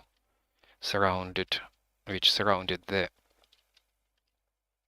Pantheon, and this is the exterior view of the Pantheon, flanked by the statues of Agrippa and Augustus. And as you know, this is the addition of the Pantheon, recreated by the Trajan and Hadrian. Modern scholars often believe it was the project of Trajan, just finished by the Hadrian. I will just try to move the sun towards the end of the day, when the facade of Pantheon should be enlightened by the sun. There is a short time at the end of the day, when the day is quite long for it.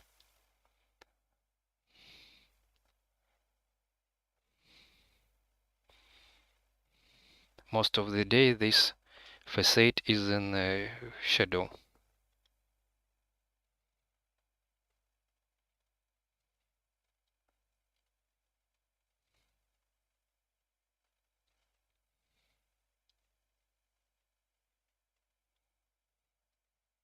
Yes, just something like this. I will check, but I think the interior is excluded here, as I said, and I will edit separately in the next stream. Yes, there is nothing here now.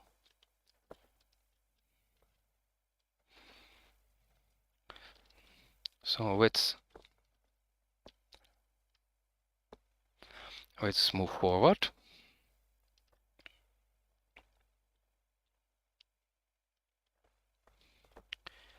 Also, let's visit the obeliscus,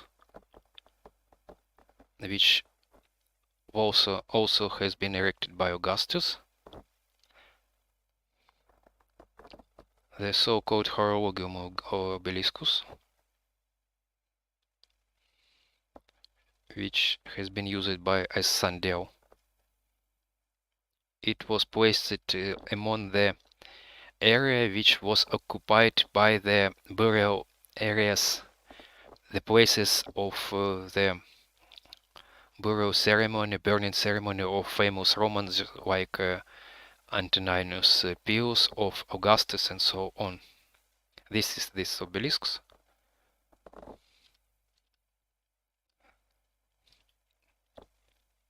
And the sundial in late ancient time has been, the level of ground has been risen, was leveled up, and the area of the sundial has been turned into the basin. So something like this. And just next to it there is a Ara Pacis, the altar of peace. So let's take a look on it. It is also by the time of the late ancient period was in some kind of well, since the round of ground has been changed. And this is the object I have reconstructed in full color. I have posted a video about it and make a number of posts on Instagram. There are also famous procession scenes with the Augustus, with the members of the family, and so on.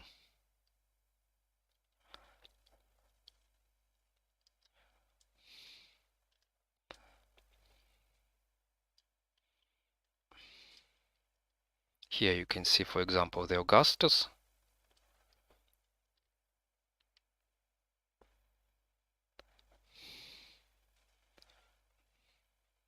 Here is Agrippa, presumably Agrippa, because the identification is still controversial.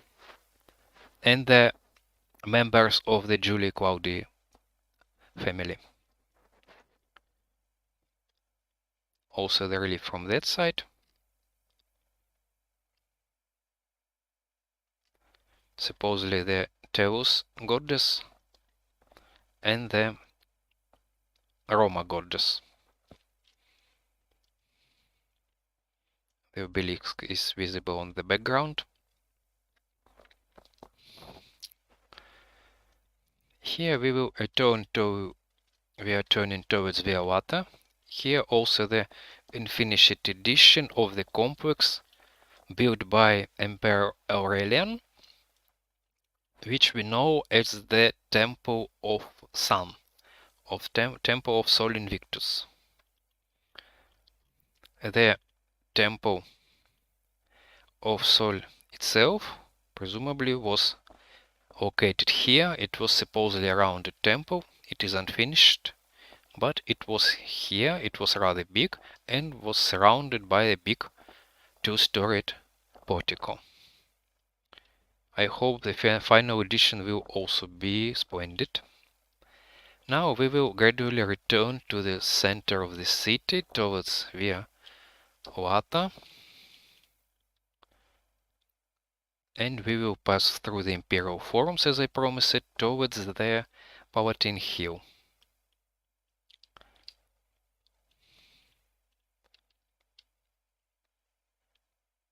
Here we have returned to Via Lata.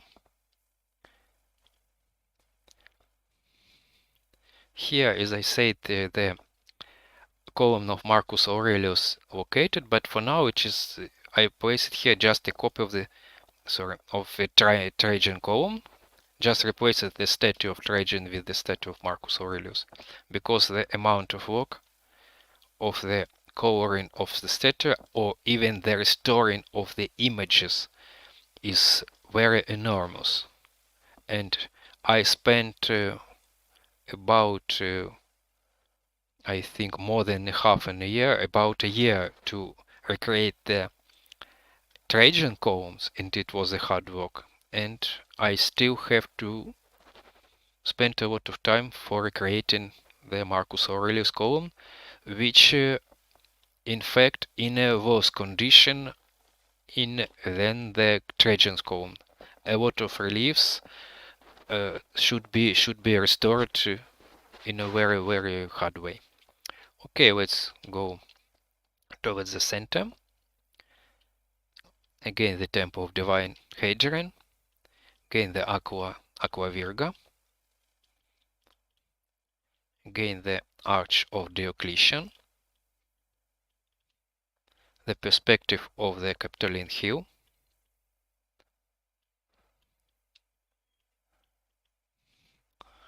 Now we will move towards the Forum of Trajan.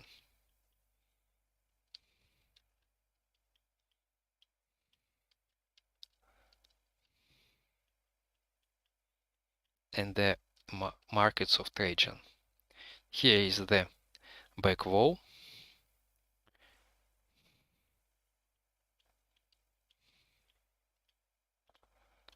It is the previous edition. I have not added here the ladders. There should be a monumental ladder which leads towards the upper layer of the observing gallery for the column of Trajan. Let's see it from above. It is the rear part of the Forum of Trajan, which contains the column of Trajan, the libraries from the either side, and supposedly the Temple of Divine Trajan, which I have reconstructed in this way as the Heka style. I know that there are a lot of controversial evidences, a lot of versions, and there is still a debates in the scholar within the between the scholars. Some of them generally rejects the existence of the temple. Another part argues whether it was the big temple, for example, 8 columns on facade, or another. I now currently supporting this edition of this area of the forum. Also, this issue is difficult because this area is covered by the Palazzo Valentini and other structures, and only a very limited archaeological excavations could be performed in the foundation of the modern buildings. Okay, let's proceed. I said that in the new edition here and here should be added the monumental staircases from below to the upper level in order to give access to the upper gallery to observe the Trajan column. It is according to the relatively recent scientific papers. In fact, I have plans to do some separate application to explore the reliefs of the Trajan column in color, which I have reconstructed. I think it will be interesting to add the comments, to add the explanations for each scene, or to publish it in the format of some book, of some album, and so on. I am thinking about this. Let's observe it from the ground level as well. This is the richly vividly painted the images of Trophaeum, and we are going to the Basilica Upia. Here I think it is very old edition for now. Yes, very old edition. It should be fixed. I think it will be replaced. The new edition is in progress. I made a big progress during the summer, and I hope in the coming month I will replace the old Basilica Ulpia with a new one. Here the newer edition, the most up-to-date edition of the porticos, with the standards, with the trophy, with the columns. So you can see the porticos of the Forum of Trajan.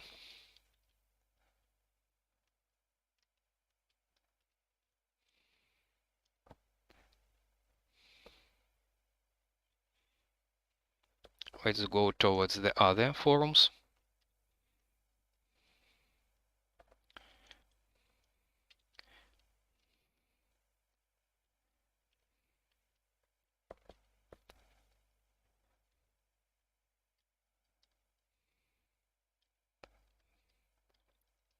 This internal court of the internal yard of the Forum of Trajan is not finished, but it connected it with the Forum of Augustus. Forum of Augustus is also not up to date, but you can have the main impression. It is the I have the activation this. You have the Temple of Mars Avenger.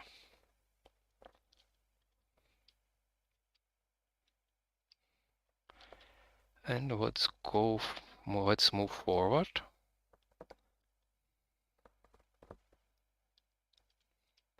This is the Temple of Venus and the Forum of Caesar.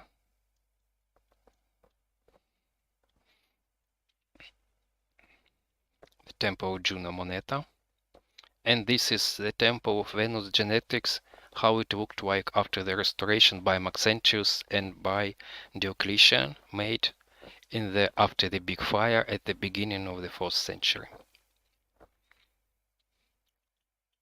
So the facade has been walled up in order to support the weakened structure of the temple.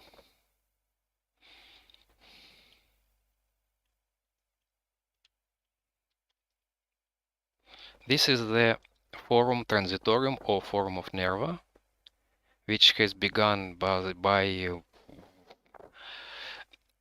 Domitian, but ended and dedicated by Nerva. And some of columns of the portico survived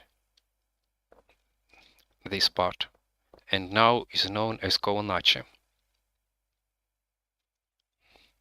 And the facade of the Temple of Minerva survived till the beginning of 17th century, and then has been demolished and reused, for example, for the building of the fountain of the Janiculum Hill on the Trastevere.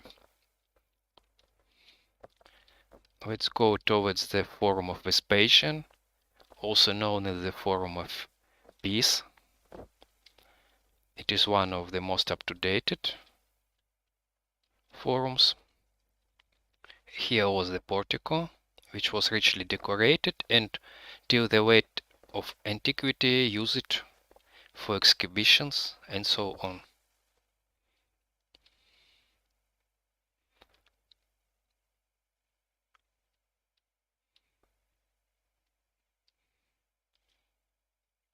Here is the area of the forum,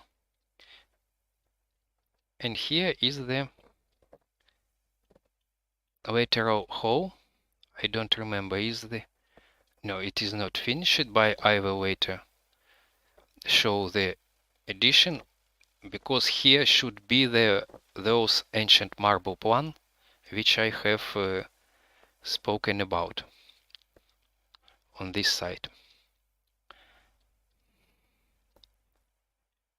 Because looks like I also excluded the interior here. Yes, here also is not finished interior. There should be an enormous sculpture of peace. Yes, it's here, but without a color.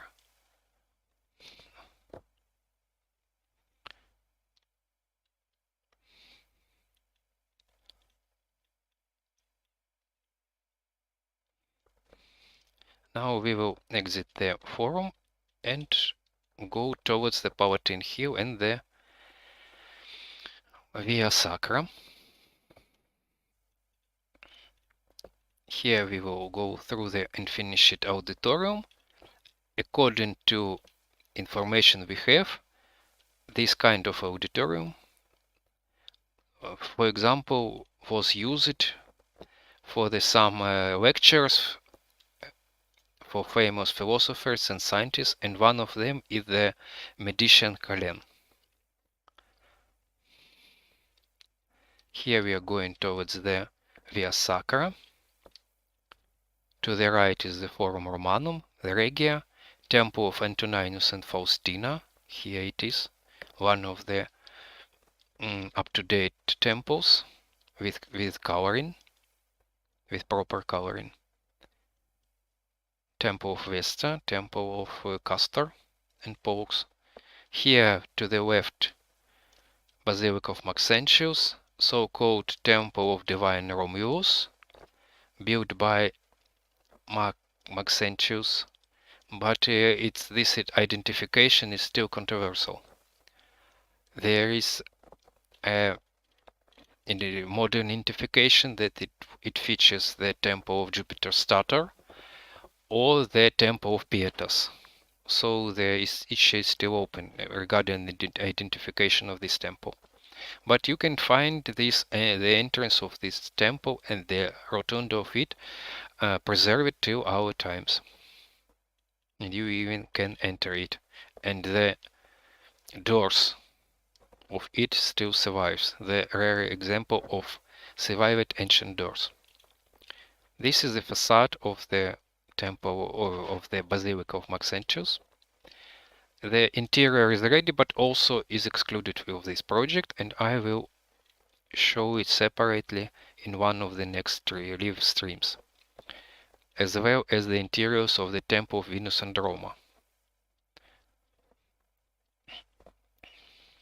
Here is the temple.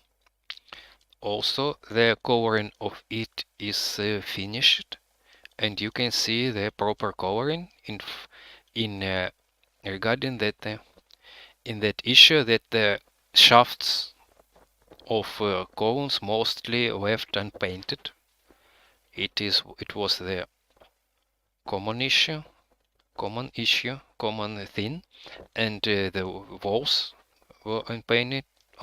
Only the highlights, the decorations, was painted in a rather delicate way. Here is the Arch of Titus, not finished yet. Also, sorry, I too often saying not finish it, but in fact this project is infinite, and I think the day when I say that I have created the perfect store 100% ready model, it will be I think the end of the beginning of the end of project. I should be critical for the first of all towards myself. This is I have already added one of the reliefs featuring triumphal procession of Titus in color, but they are not yet added and will be added later. The perspective of Colosseum and Meta Sudan's fountain we will return to. Here, after we explore the Palatine, I warn you that the Palatine is in quite beginning of the model, and it is just the building place. Prior it I will again maybe one of the last times check the chart, and we will move towards the Palatine Hill. Okay, not very big amount of questions. Are the insular placements in regular buildings accurate, or it is impossible to really know, cause most of the information is about the famous buildings? I'm reading the comments. In fact, the current plan of ancient Rome buildings and ceremonies is quite fragmentary. I think for 10 or 20% of insula and domus of residential area, we can we can create the correct outline using the archaeological data from one side and using the marble plan from another side, but we always should keep in mind that the marble plan was created about about 100.5 years before the time we are reconstructing.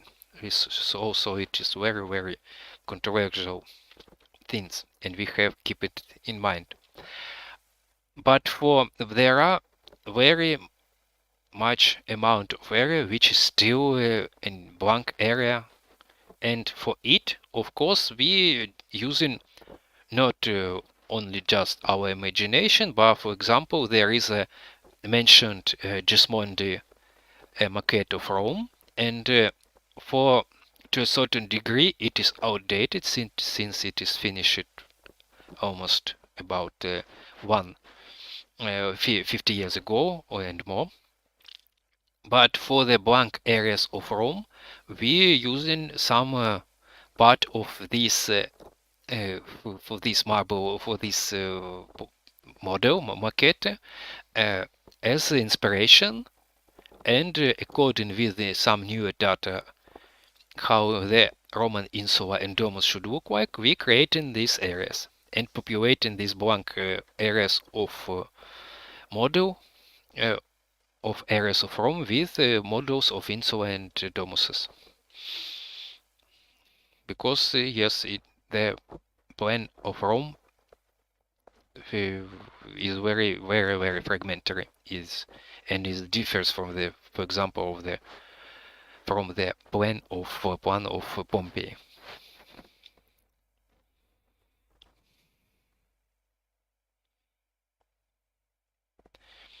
Would the inside of this building just all be super dark and lit by some torches? It looks like you're white in the inside of the building just for better visibility. As if you remember at the beginning of the stream, I adjusted auto exposure in order to adjust. In fact, it corresponds with the abilities of the human eye to adapt the light. But yes, some areas will be, for I think in game engine, it should be lighted by not the torches. It is misconceptions, of course, that torches used extensively in ancient times. It is quite unpractical thing. Of course, they use it lamps, oil lamps, and set of oil lamps. It maybe I will create some interiors using such artificial lighting. But of course, I will more concentrate on interiors which had the good amount there of the sun lighting through the big windows and doors. As you know, Romans invented window glass, and it led to some kind of revolution in building technology, and you can observe many buildings even in our reconstruction using big windows. For example, vivid example is the Basilica of Maxentius, and these windows provided a lot of light, and you can find videos and posts already containing the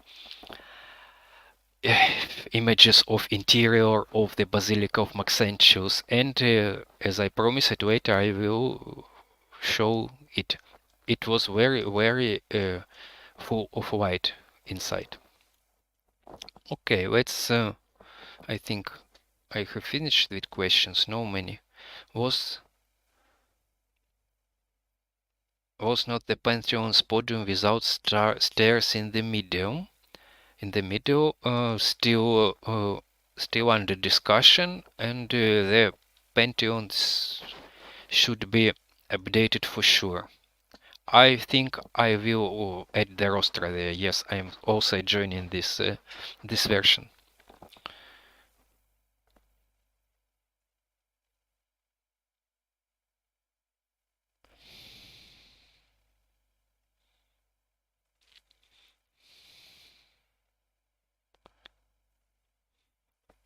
People writing about the colors on sculptures. Yes, I partially edit the colored sculptures, but you can see that there are many statues in my project from gilded, from a brass, from copper and say, and there should be less amount of them, but it is I'm adding there intentionally because from one side it is not a mistake, but it is very quite a big amount of work to paint statue. The painted statue should be more, of course. The amount of painted statue should be more in my project, and I will gradually replace some gilded ones with them. But for now, this amount in this way, so I will gradually replace some gilded. Of course, the painted marble statues, the amount should be more than the amount of the gilded statues. I acknowledge it, but for now I'm just doing it intentionally in order not to place just white uncolored statue. I think it is better to place gilded statues instead of a white one.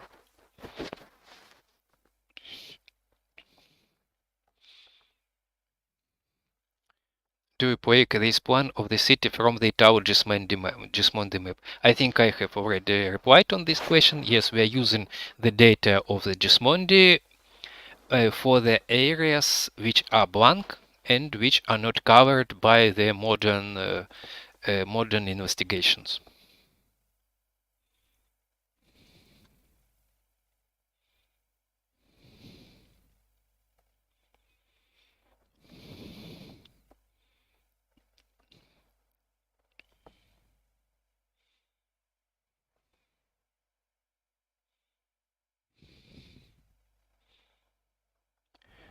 Is your reconstruction able to be converted in the game engine? I have replied, but I will repeat.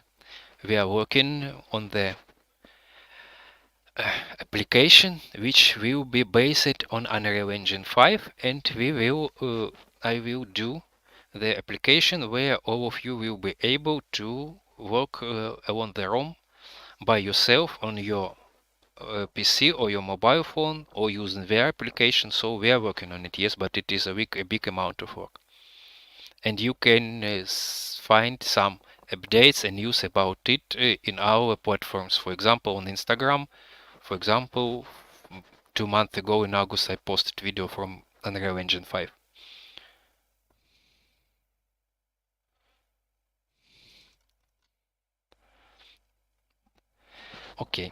Okay, let's proceed. We have already about 3 hours online, and I see the amount of online is decreasing, so looks like the people begin to get tired. So I will intensify, and we will finish with it in maybe in half an hour. I will going towards the finishing of the stream. Towards the left, we can see the temple, the identification of which is still controversial. There was certainly the big temple. It is so-called Vigna Barberini place. The main identification that it was the temple which was dedicated to the Heliogabalus by the Emperor Heliogabalus, by the Varius.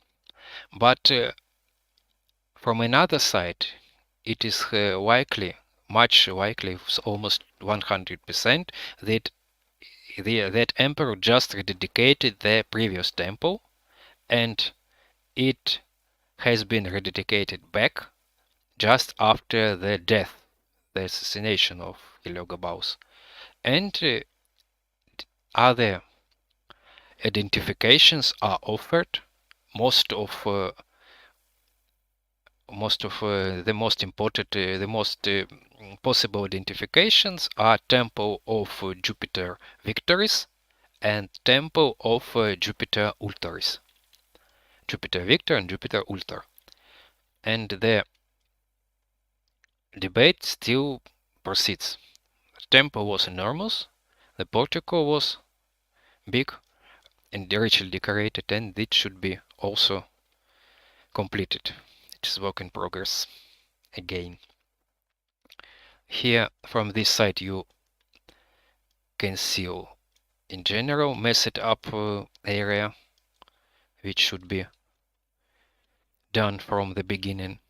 And this is the, yes, this is the new edition of the Imperial Palace, but it is just a model without texturing, without anything, without any decoration.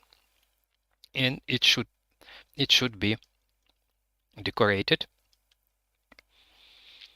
but the interiors, the rough outline of the interiors has been modeled. We can entrance. This will be so-called Aula Regia, so the so-called throne hall of the Domitian.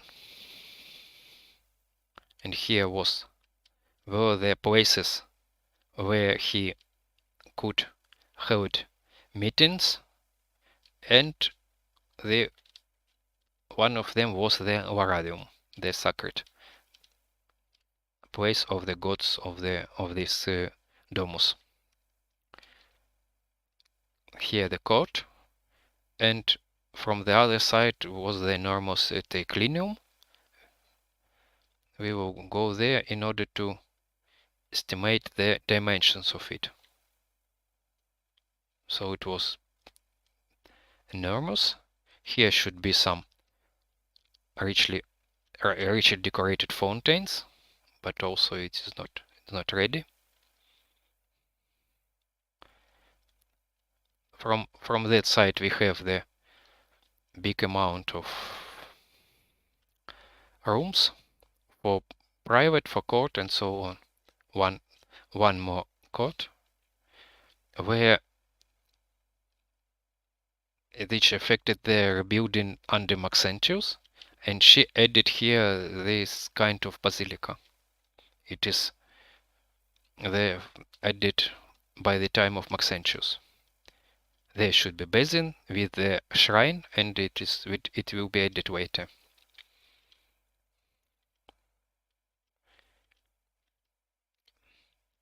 Here we are moving towards the so-called Stadium of Domitian.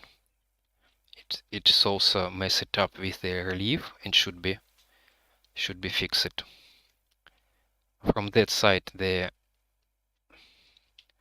bath, the Imperial Therma,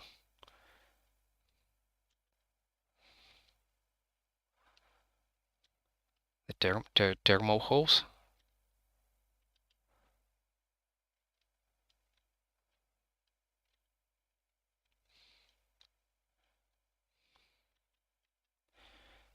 Let's go towards the private sector. It is also not finished, but nevertheless. Looks like I get lost up again.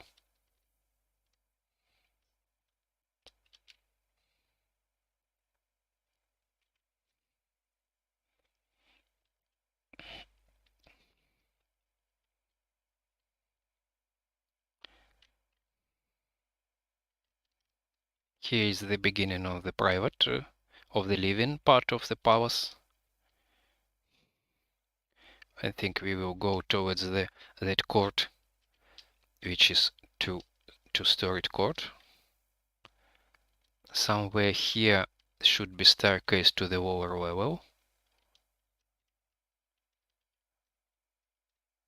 If I manage to find it.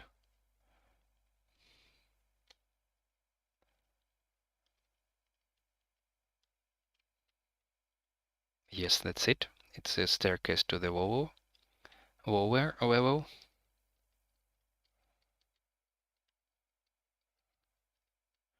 But it is beneath the ground, I think. Yes.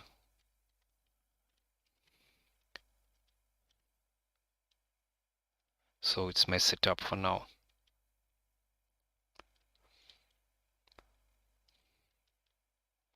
But here we can face exit and face to the gallery, face it the Circus Maximus.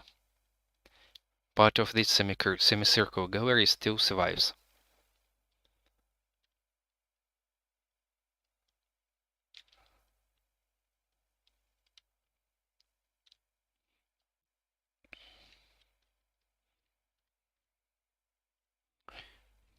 I think we will return now to, and I will show more the area which is better condition. It is the so-called House of Augustus and the Temple of Apollo.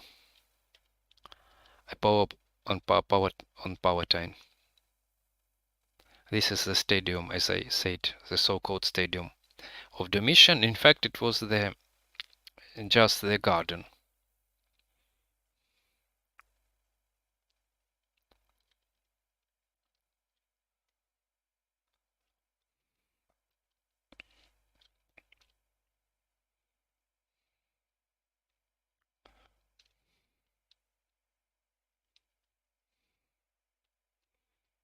I will not follow the steps, but we will just go here.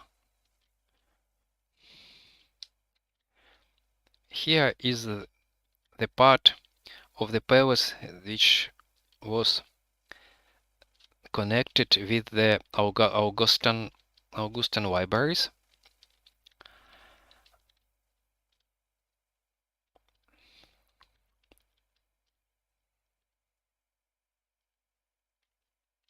If I find the door to them.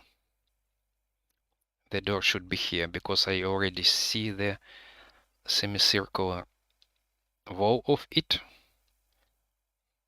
I think I didn't add the door, but it should be here, on maybe on the upper story, because this is the rear wall of the library.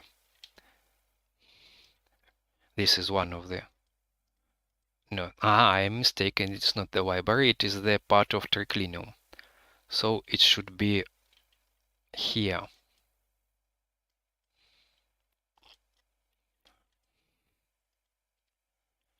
I've mistaken.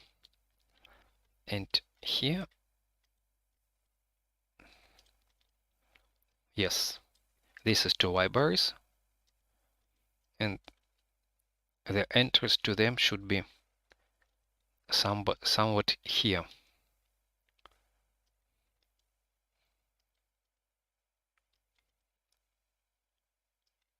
This is one of the libraries, also not finished, but here we can go towards the temple of the Apollo on the Palatine and the so-called Portico of Danaids. It was the example when the temple was painted in bright colors, and this is the very example when we have enough data to recreate the proper colors of the temple. So it really had this bright gilded yellow fades of colors, and also it's proven fact that the shaft of the columns have been left unpainted. So it is this appearance of the temple of Apollo is quite close to its real original.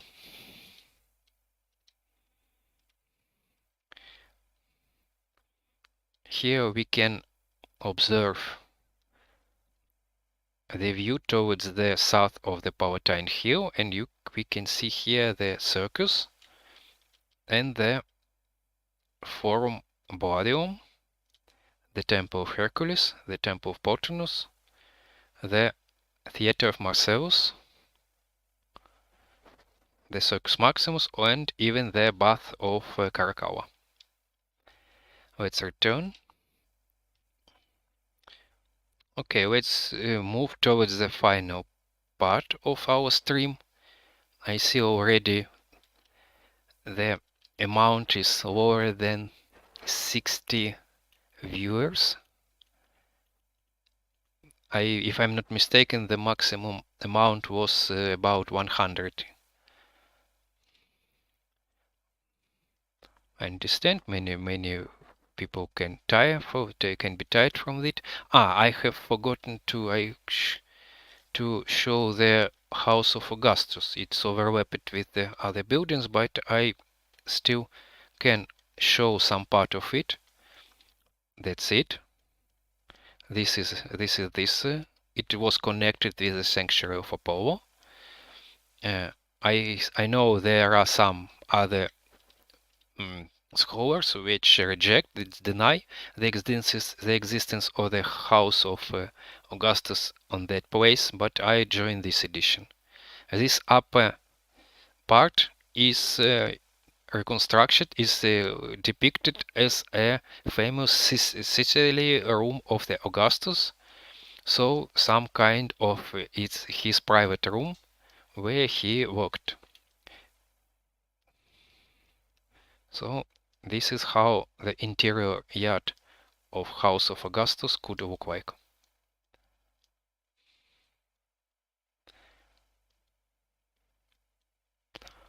Okay, this is the Palace of Tiberius, and it is very old edition and should be remodeled. This is Temple of Victories at Magna and Kibela.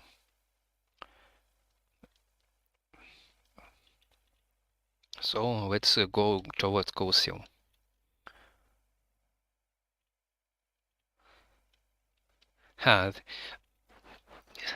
Someone commented the rest went to get a coffee. Okay, no problem. I think I also would not reject a cup of coffee.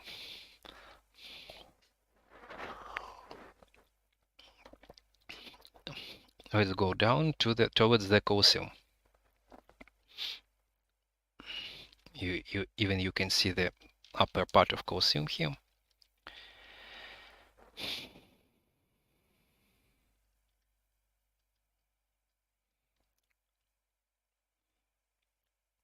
Here we are turning right under the Arch of Titus, going down towards the Colosseum. To the left of us is portico of the Temple of Venus.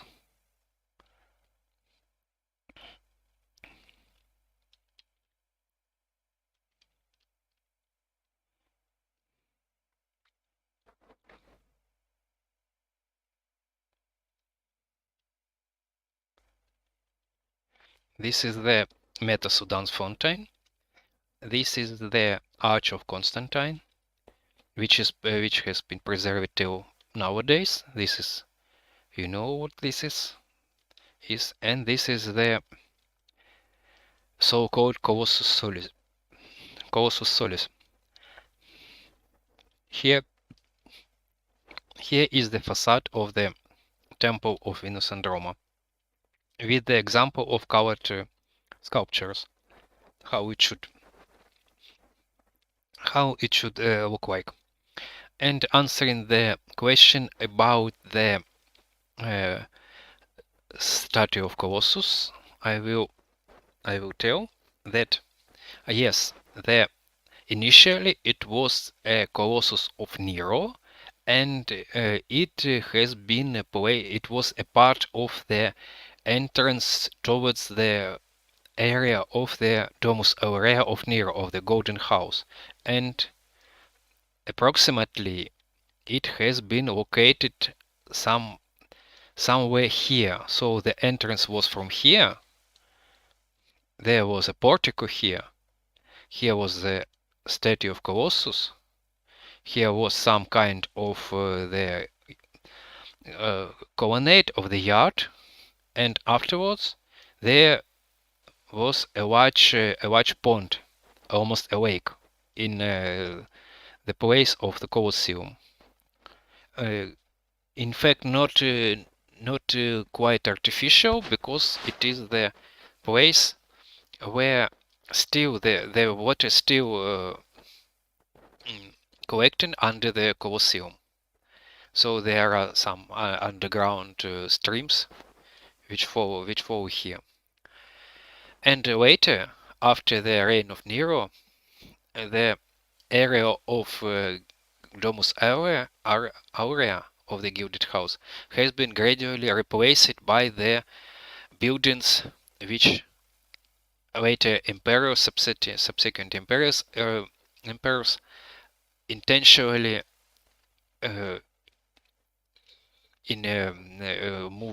gifted to pass it towards the people or towards the common use, from private towards the common use of the whole people. The examples are the Colosseum, the baths of Trajan, the bath of Titus, and of the structures which served the needs of Colosseum, just as Gladiator School, Ludus Magnus, Dacius, Gallicus, and other structures.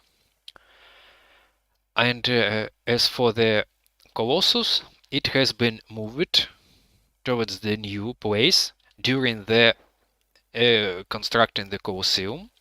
The podium of it still survives, and it has been rededicated to the sun god and known as the Colossus Solis, and the facial features of Nero has been replaced either of the abstract face features or, according to other opinions, to the facial features of Titus, of the son of Emperor Vespasian. And this location of Colossus is confirmed by the coins, by the evidences. We have many coins which depicted the Colosseum from this angle. There, so you can easily find in internet via Google the images of the coins which depict the Colosseum.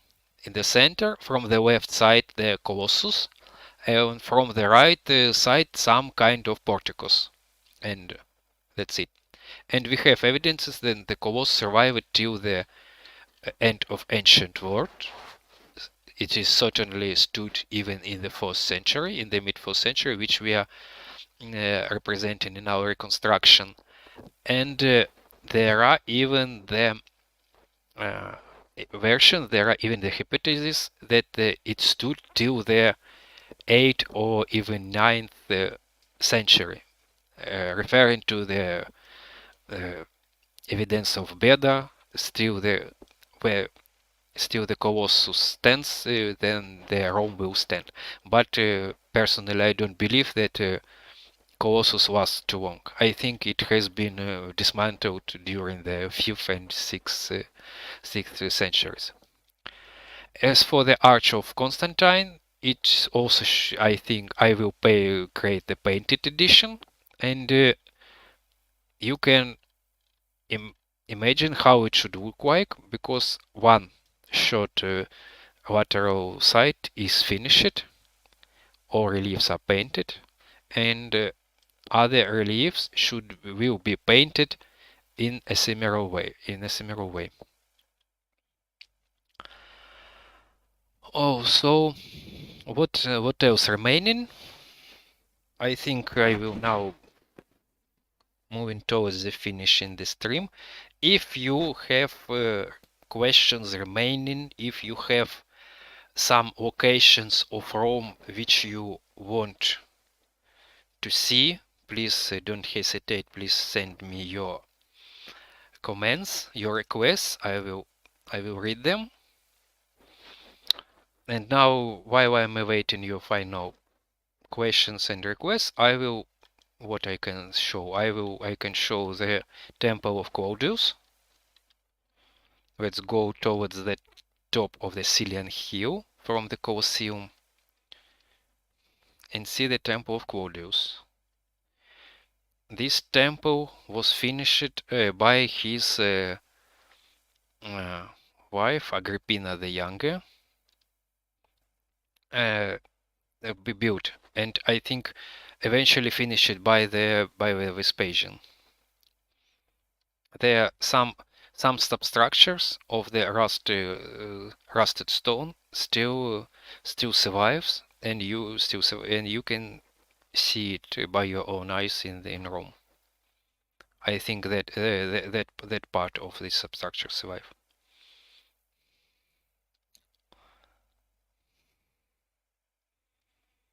Let's jump towards the stairs from here in order not to go there. I hope these images of people help you to imagine the dimensions of structures, which was quite enormous. And this is the area of the Temple of Claudius. The temple itself, the surrounding portico, it was the main feature of it, and possible garden. The outline of this sacred area mainly based on the ancient marble plan of Rome.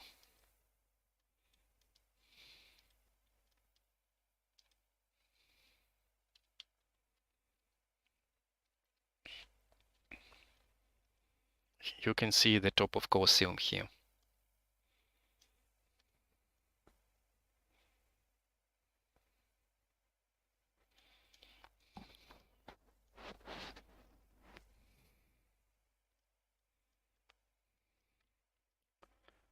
This is the aerial view from the air of this complex. What's remaining?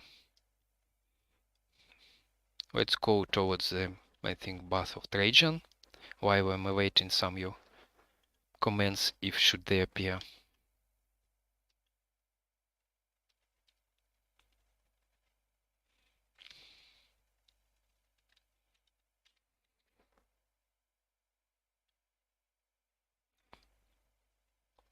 Please, I see the last comment.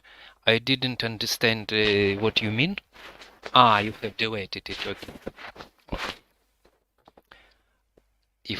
If I'm not mistaken, somebody dared to claim that some part of my work is created by another person. But I will remind that all 3D models of this model, which in this project which I am showing in my stream, are created by either by me or by my friends and colleagues. So let's turn around the Colosseum.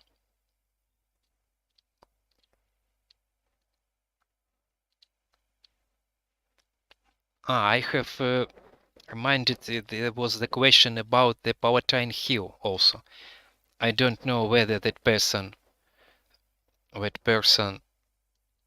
is still online, but nevertheless I will reply. There was a question about the upper level of the Aula Regia. It is this Aula Regia is this part of the palace of the Domus Augustana, palace of Domitian, also called also, and the upper part of Aula Regia is the subject of also of some discussions, because we have the coins which often identified as the depiction of Aula Regia, and some authors read these images in following way. They think that the upper level is just a row of columns with empty places between them. I don't agree. I'm not agree with this interpretation in this version, since I believe that that coin depiction doesn't clearly show that whether there were walls between columns or pilasters or not. All we can see, because we have to keep in mind that the coin images were rather schematical, rather rather conceptual. I don't know.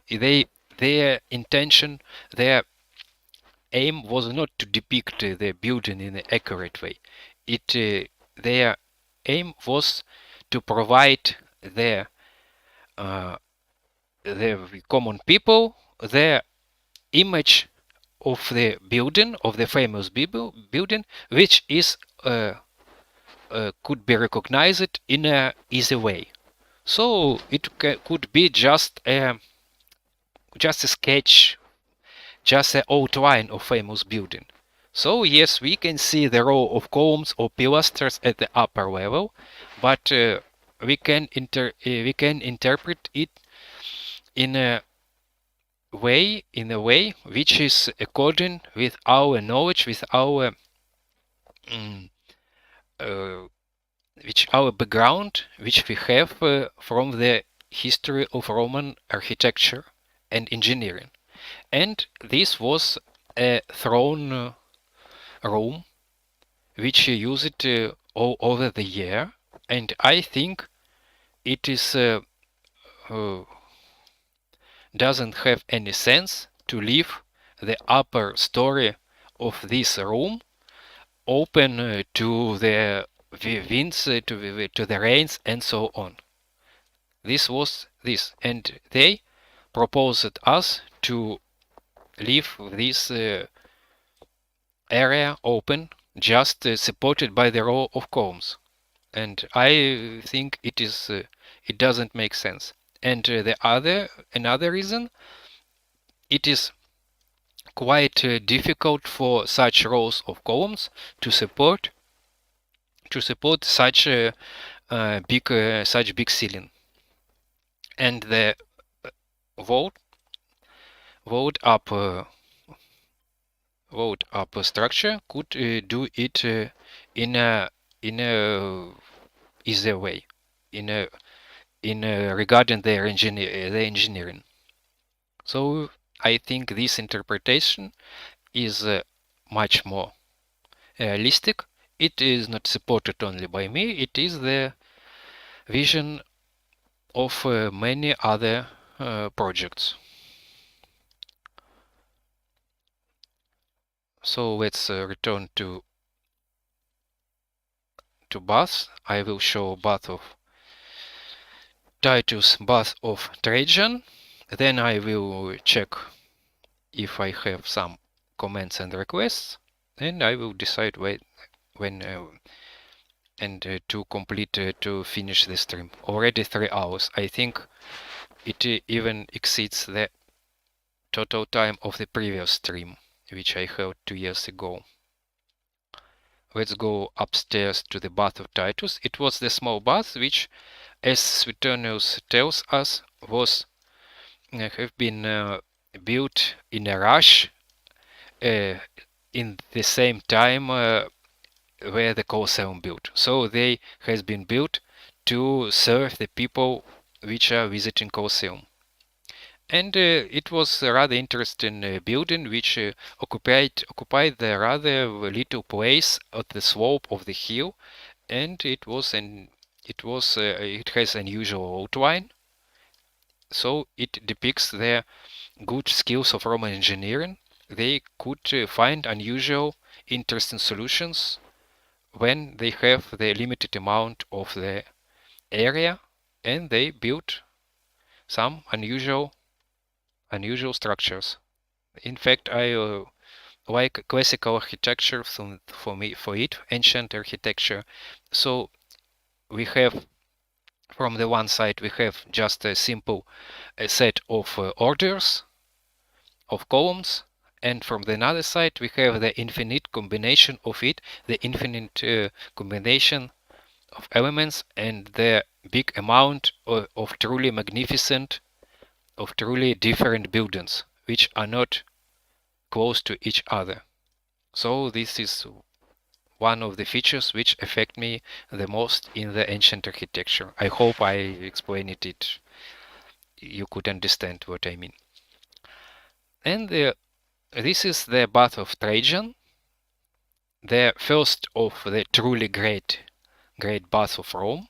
It was on top 3 of ancient of both of ancient Rome, if we are speaking about their dimensions, and they are built up at the above the structures of the palace of Nero, preserving it to our times. So we have the situation that the Baths of Trajan has been built over later than the Domus Aurea, and almost 100% disappeared. Just some amounts, just some remains of walls. Only the part of this structure, possibly a library, survives, and the part of this structure survives, etc. And some parts of walls of the central complex.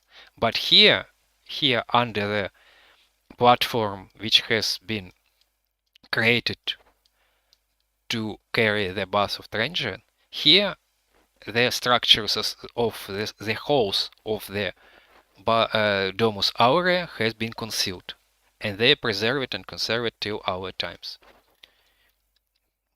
I can go towards the bath to have a little walk around of them, walking. You can see the outline is similar to the later bath of Caracalla and Diocletian, so the architects not repeated this style, but used the previous experience, and each next time they added something new. Possibly it makes sense to create maybe a separate post, a separate video to show the evolution of Roman baths, and we can see how the skills of Roman architects reached from one bath to another, and the bath of Diocletian, and the connected in architectural question connected with them, the Basilica of Maxentius was some kind of the top of the Roman architecture. In this tradition has been has proceeded in the structure of the temple of the Church of Hagia Sophia in Constantinople. It is the direct evolution of ancient Roman architecture.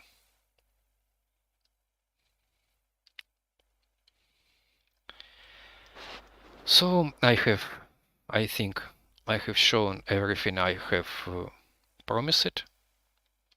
Maybe Ludus Magnus, it is also the main edition, the new edition, sorry. I even have added some colors here, so they are looking quite up to date. So it was a small arena for training gladiators, surrounded by the porticos.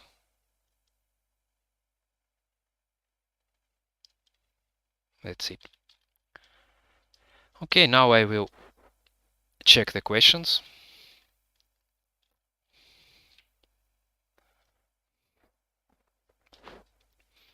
If I have some.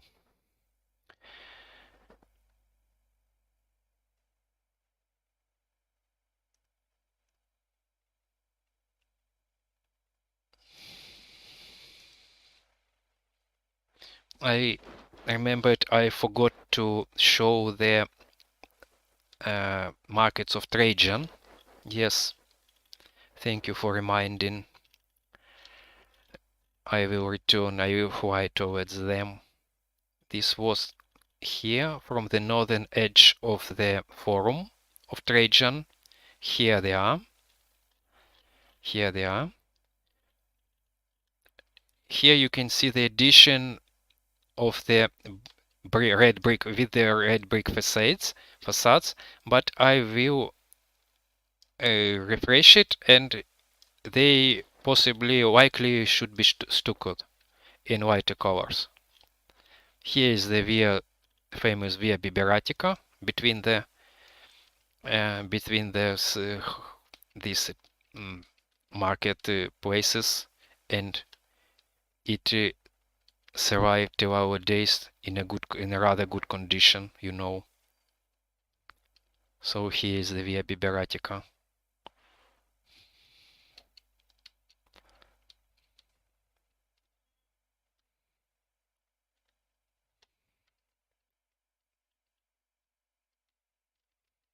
And a lot of marketplaces here.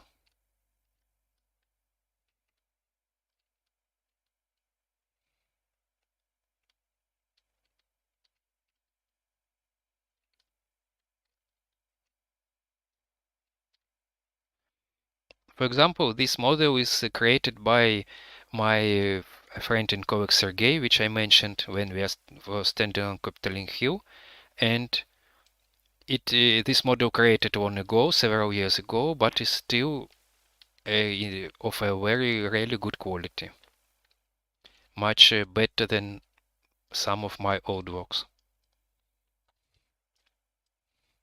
And here is the enter of the main hall, so-called. Here, from here we can go to the to the Via Biberatica again. Here, how the semicircular wall is look like here. There was a gallery here.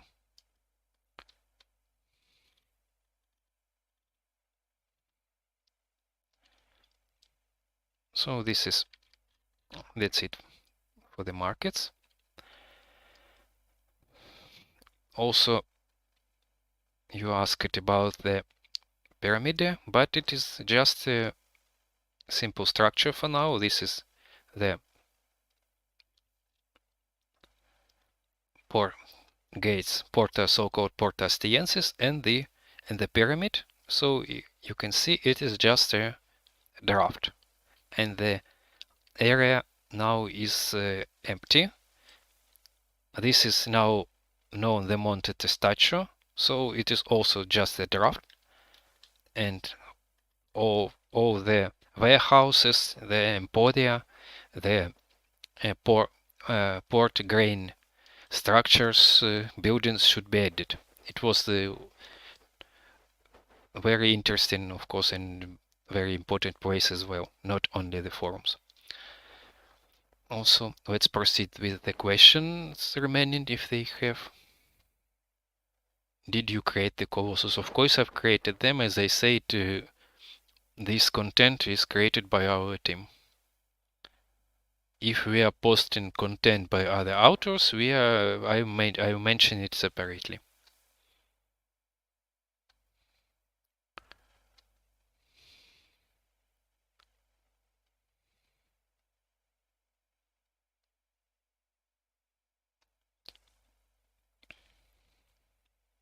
You are asking which VR headsets will this project support. I don't have an answer for now. I will decide it in future. As regarding the application, the first step which I want to achieve, it is just to create the walkthrough application which you can use in PC, in Windows or in Apple, and the second step is some kind of VR application. So the first step is just a usual game where you can walk using your keyboard or mouse. Can you show the Capitoline Hill? I have shown it already. You can just return in our stream about an hour and a half backwards.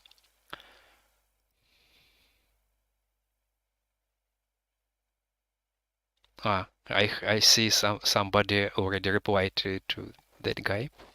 It's no problem. I understand. Somebody can join to us later. Thank you for returning to Trajan Shopping Center. Welcome. Do you have the Tiber Island finished? We walked along the Tiber Island. Let's go to there again. I don't mind. Here it is. But it is not, it is an old edition, it should be remodeled also. In fact, it is an edition to a certain degree created by my another friend with which we cooperated 15 years ago when we just began our interest of Rome. I think I should say several words about him. We are not working now together, but it was the period which when we just created the models, shared it in for everyone in 3D Warehouse, in forums, and we haven't any intention or plans how to develop it. It was just for entertainment.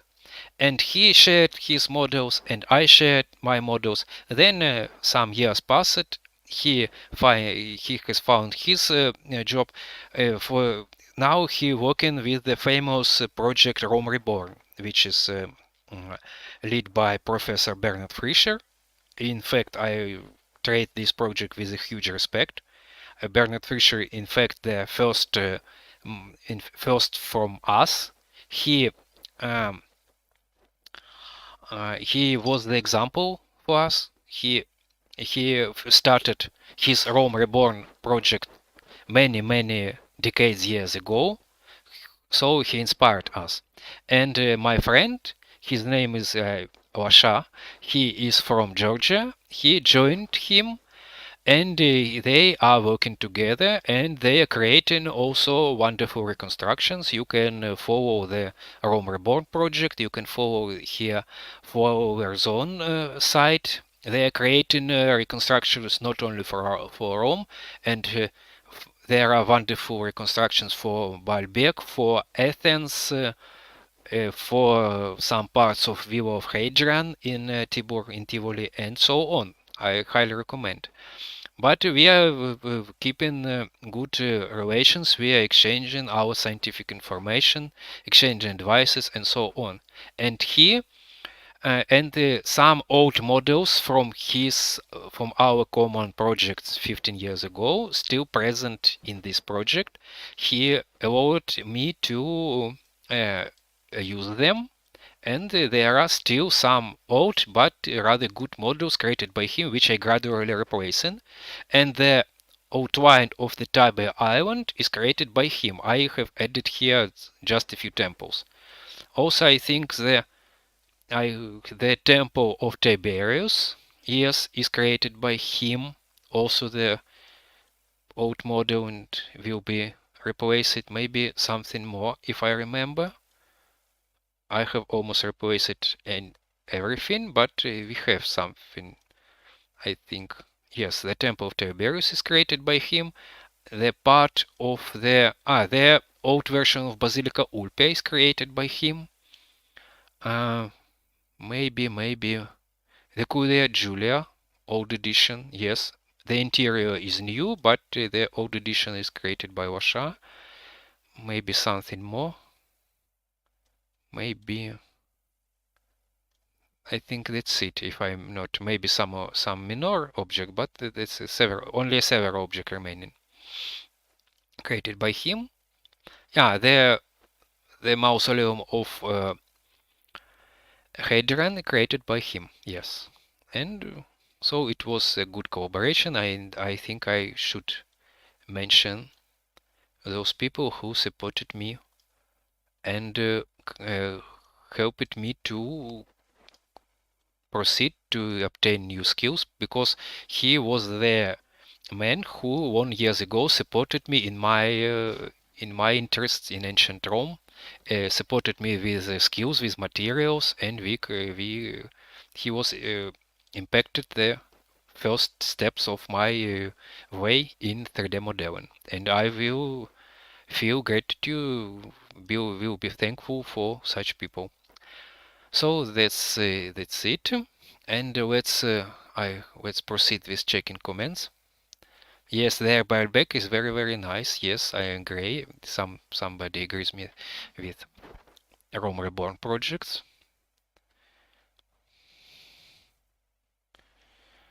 No, I'm not planning the are working more with ancient Greece. I am planning to concentrate on Rome itself.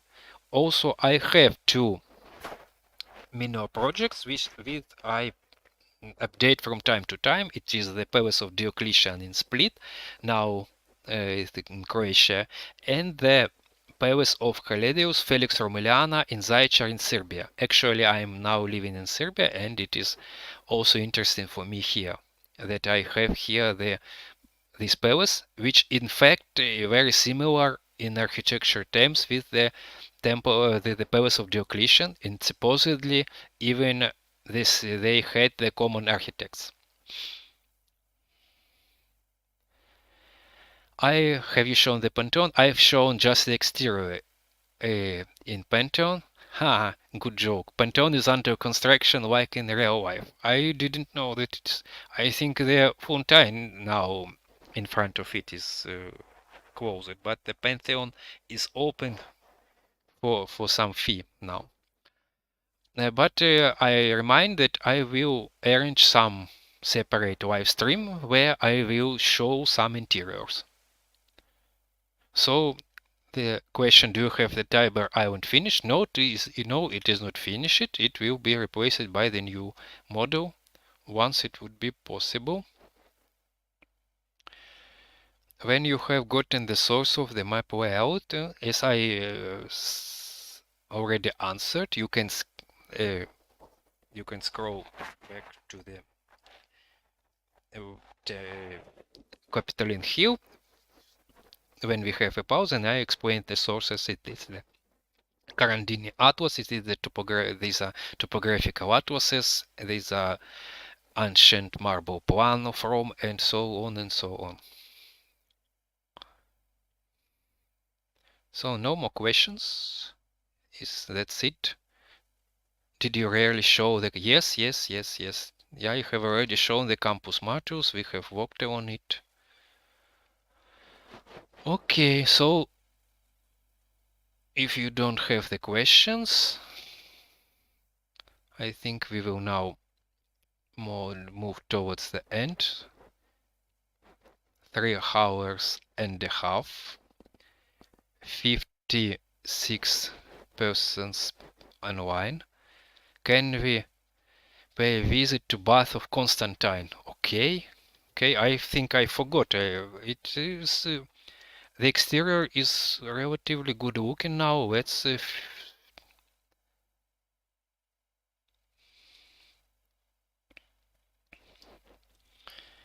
go to the Bath of the Constantine. They have been located. They were located at the top of the Quirinal Hill. Here they are, just opposite the enormous temple on the Quirinal, which now is identified most likely as the Temple of Serapis, or sometimes at the Temple of Hercules on Dionysus.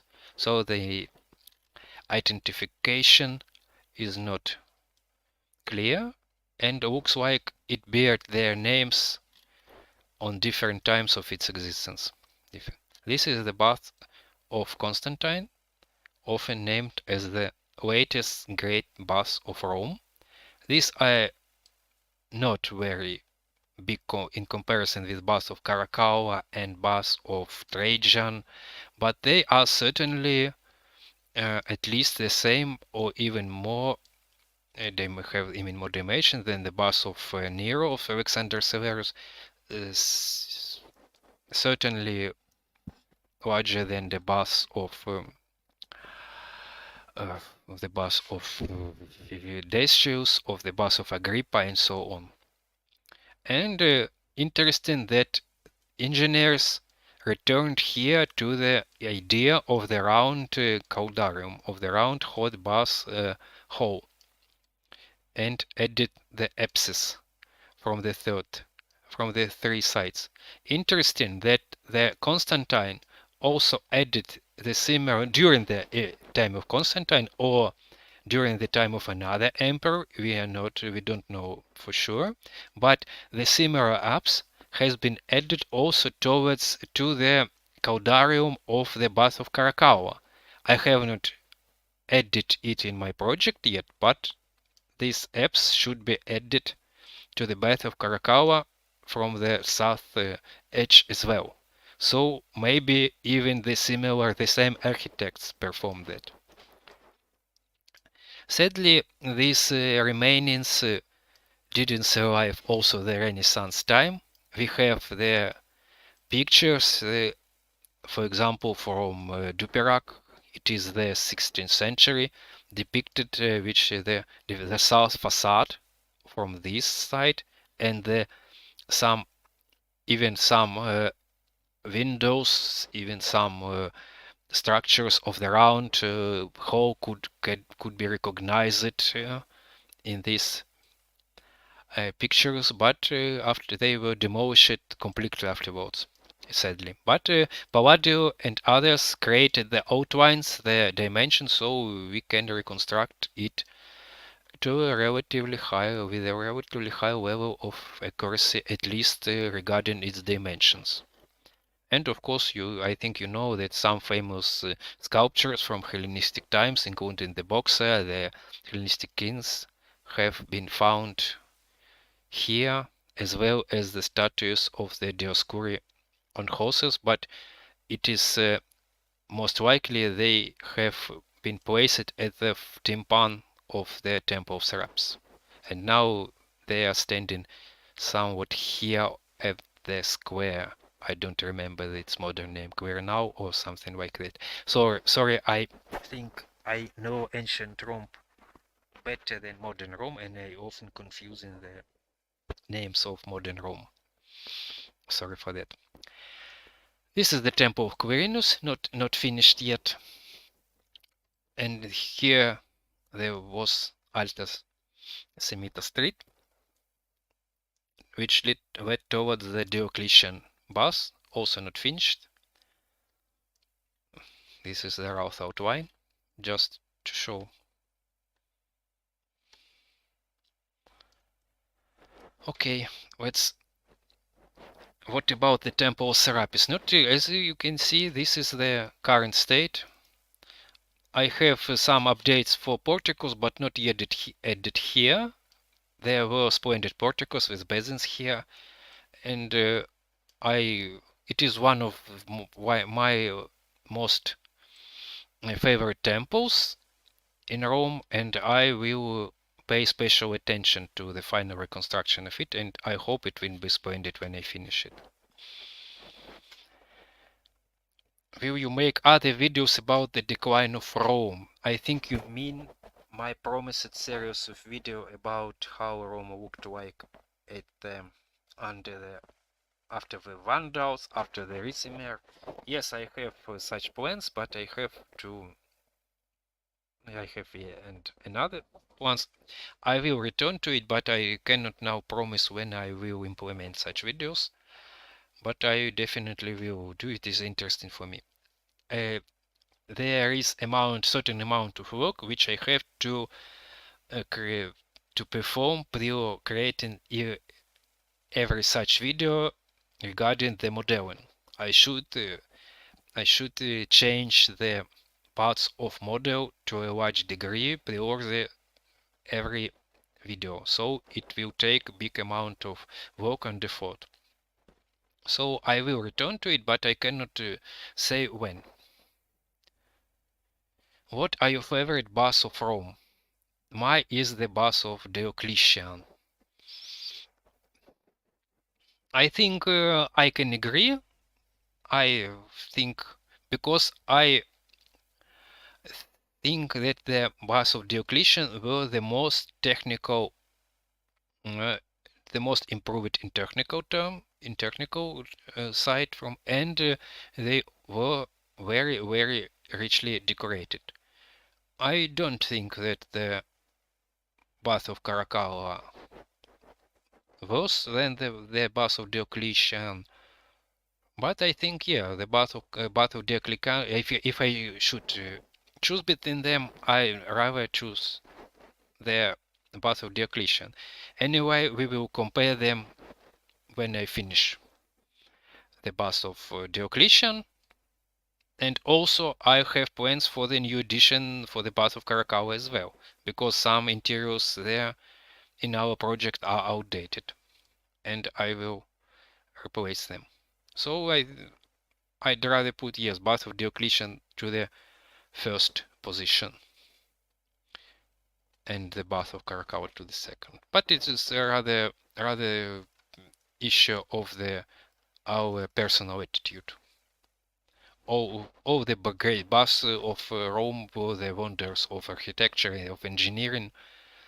You know, they even had the heating, the warm walls and floors. They were the wonders of ancient engineering, and which could still impress us even today.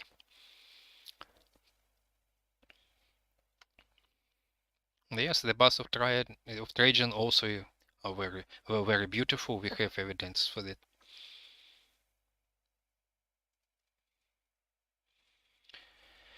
When you finish the city, we need to add this to Rome Total War game. I have to clarify that I have no intention to again.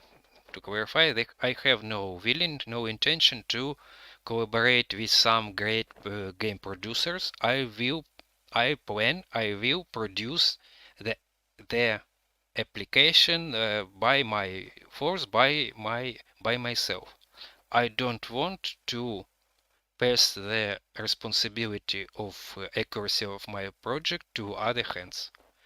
I understand, maybe it leads to less perspective way of income, but personally I don't care much about this. I just want to keep the full responsibility for the quality of my project.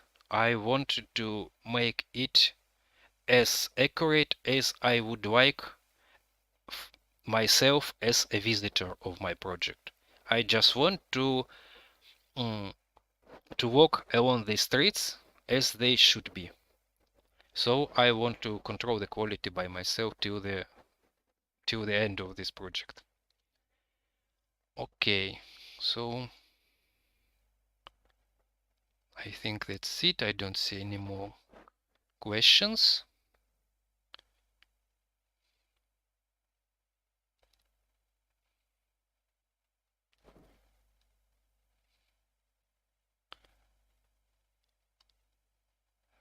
I hope I didn't miss anything.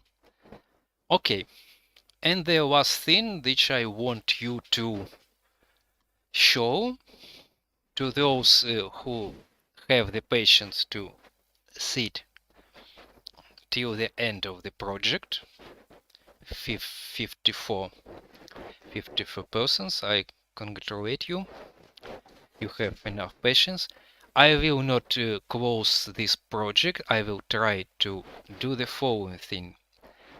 For those who here, I will try to start the game engine and to show you the current state of the application. And we will try to walk along the center of Rome. I will try to keep it open, although it take a big amount of memory, but maybe you will should any new questions appear, and I will be able to reply them. So let's go. I even prepared the shortcut for it. This is the picture of my desktop, which always features the current state of the project. Okay, let's start Unreal Engine in real time. Oh, I see some of you enjoy this idea. Okay. I will have to wait several minutes in order to load. In order to load. In fact, this is only the center presented there.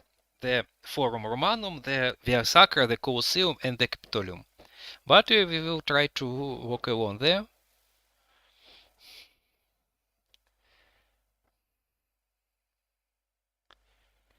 You see, he is already trying to say to tell me that my video memory sucks.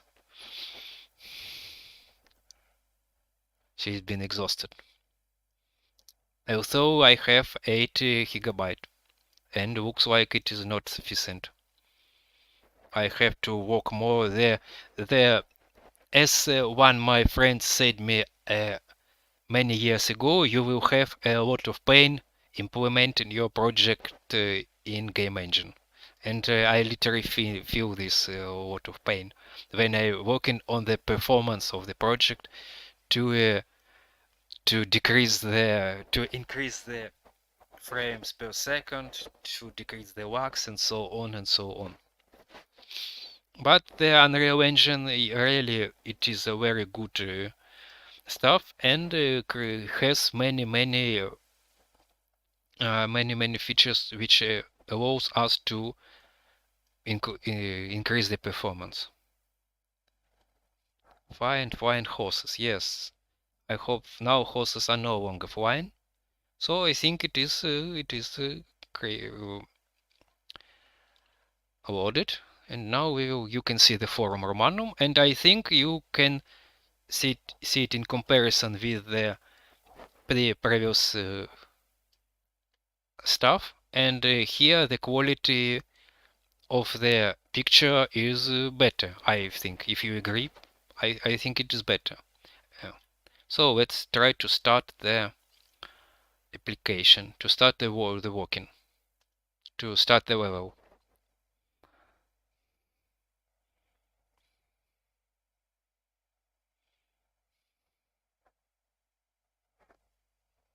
Yeah, I agree. It still has to be improved a lot in questions of optimization. I'm working on it and investigating it and working.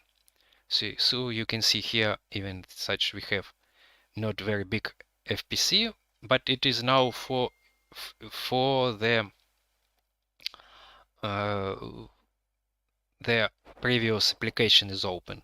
Usually here FPS is better. FPC. Let's go towards the Capitoline Hill. Here I don't have to imitate the flying because here I have the collision updated and I can interact with some buildings and even climb some steps. So if you have questions, you still have the time to ask me.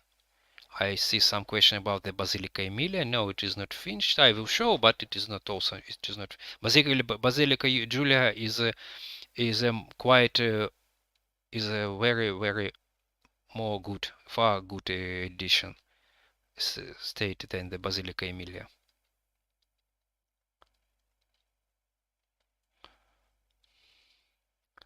Let's go upstairs. So this is the area Capitolina again.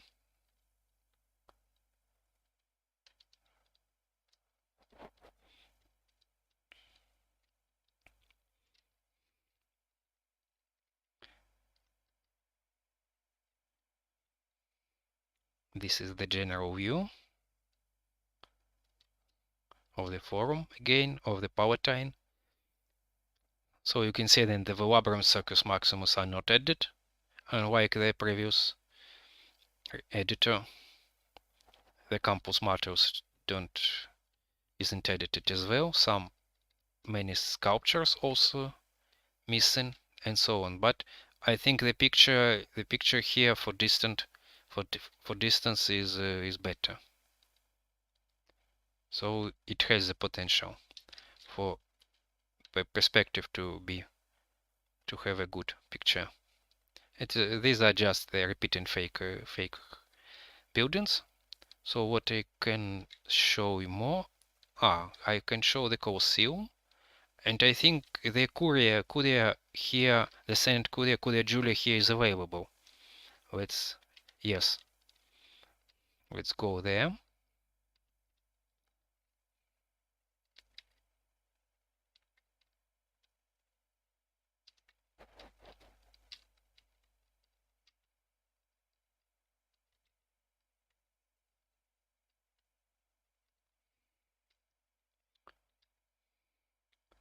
So we are approaching again the Arch of Severus.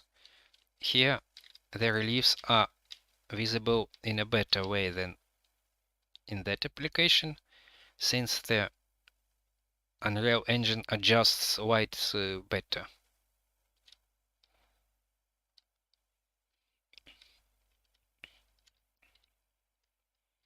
Here the Arch of Severus. Here the Curia. Let's go inside.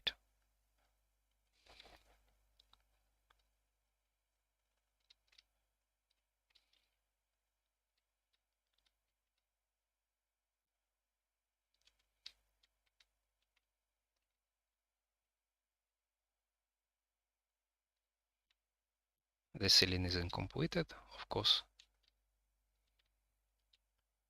Now it will adjust this white, also not in a great condition. Here the victory statue is missing, but I will later add it here. As you know, the Emperor Julian returned it to the Curia by his decree for the last time. And I want to feature it here. So this is the Curia. So you can see many artifacts with whiten, and I will still have to work to fix it.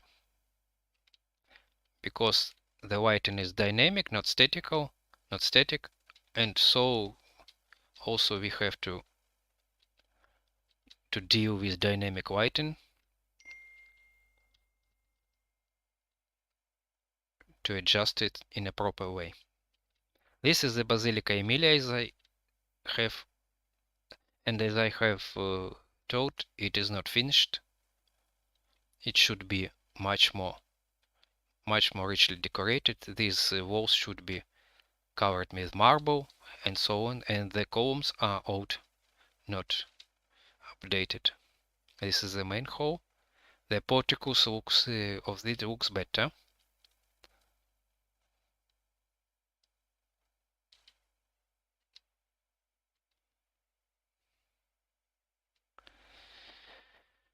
Just a minute, I will check the chart.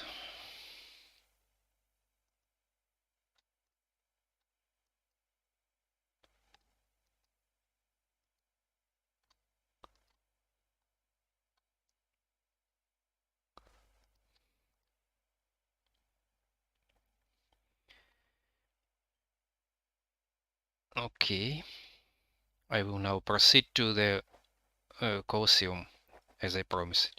It is the front porticus of the Basilica Aemilia, known also as the Portico of Caius and Lucius.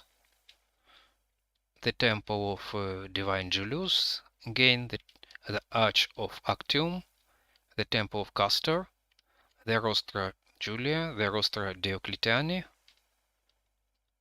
Let's check again the interior of Basilica Julia here, in order to get you the ability to comprise it with the previous soft. Here it is.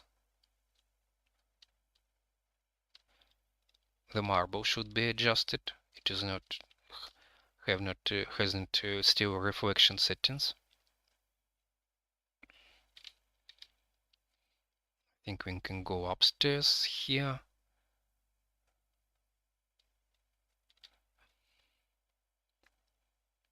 And go and observe the basilica from the floor here. Go outside.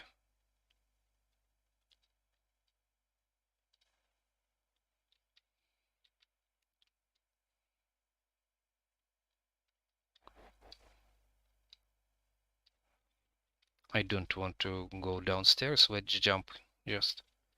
It will not kill us here. I don't have the settings for the death of the character, so we can do whatever we want here.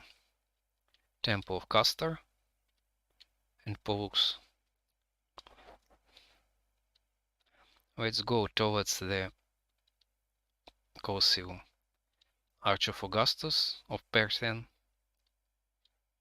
Temple of Vesta, Regia,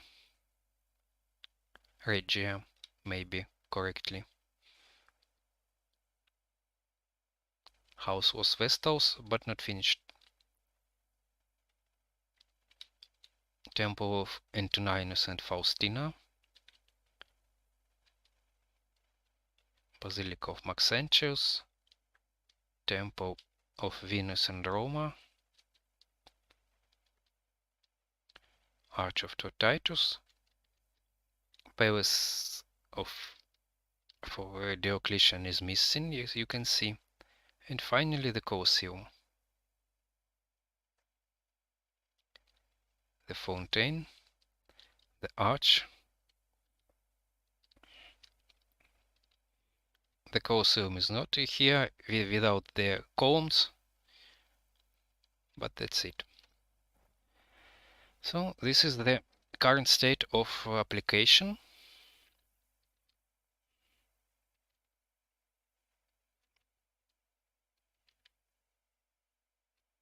Hope it was interesting. So from the other side, a lot of amount of work should still be done. Okay, that's all that I wanted to show. I will check the comments for the final time, and we will, if it's okay, we will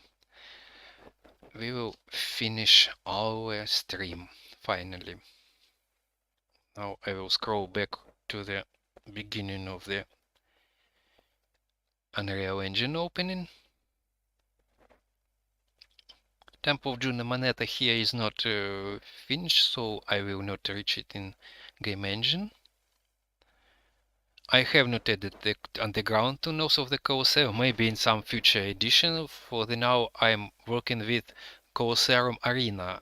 I'm adding the decorations of the sitting places, of the colonnades and so on. I think maybe in half a year it will be available. Thank you for kind words.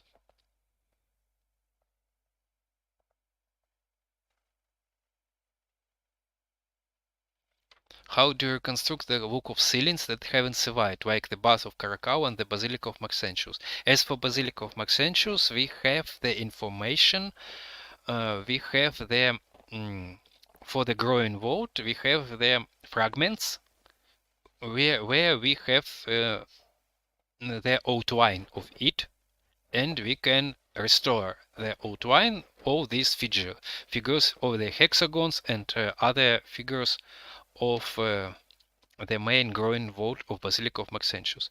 As for the coloring or gilding, it is just um, our propositions basing on our knowledge how these ceilings have been painted in Rome in other structures. So we use here the method of analogy of comparison with other buildings. The same situation with the Bath of Caracalla. Here we have less data, so we are using the similar building as examples from the other places of ancient world, either from Roman frescoes.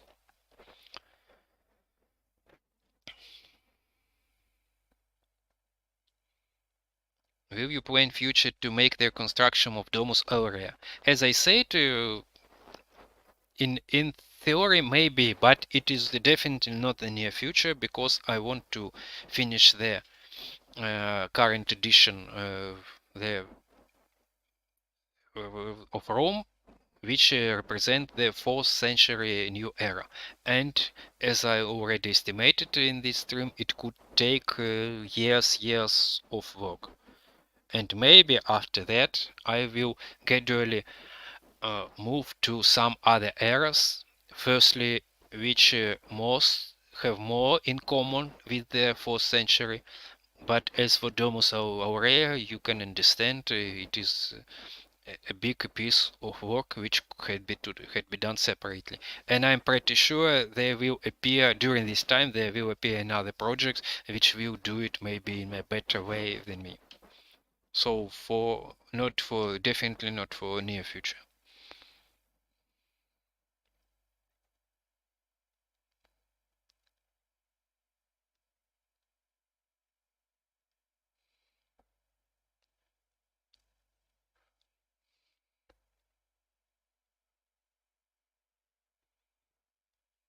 I'm checking the questions for the final time.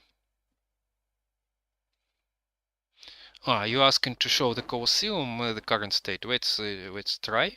I don't remember whether I edit it here, and I also check it in the Inkscape program. Let's check what we have here. Some tunnels, some corridors. The entrance for arena I think is closed here. Yeah. But we can go upstairs. Now.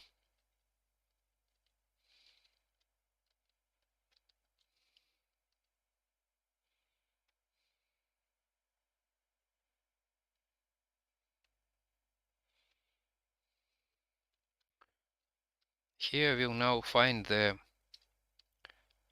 exit.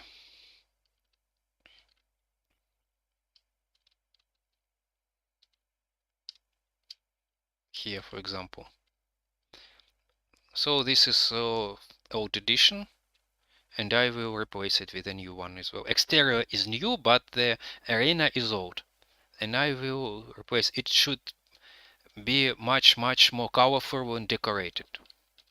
The colored marbles, this entrances called as vomitoria was richly decorated and adorned with sculptures which were colored and covered with ornaments and so on.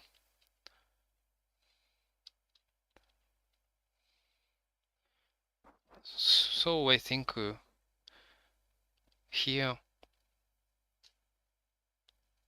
we will move into towards the finishing. I will close the game engine.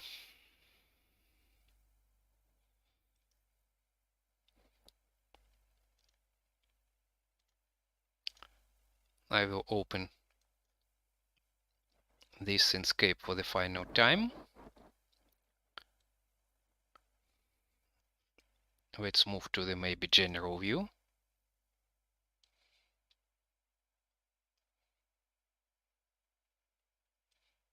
Yeah, now it has lux since I have minimized it, because this engine doesn't support performance issues, performance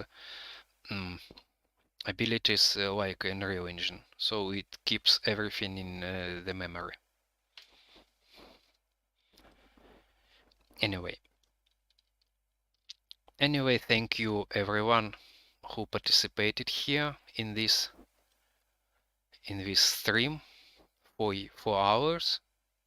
Personally, I'm glad that it, unlike previous time, it passed without any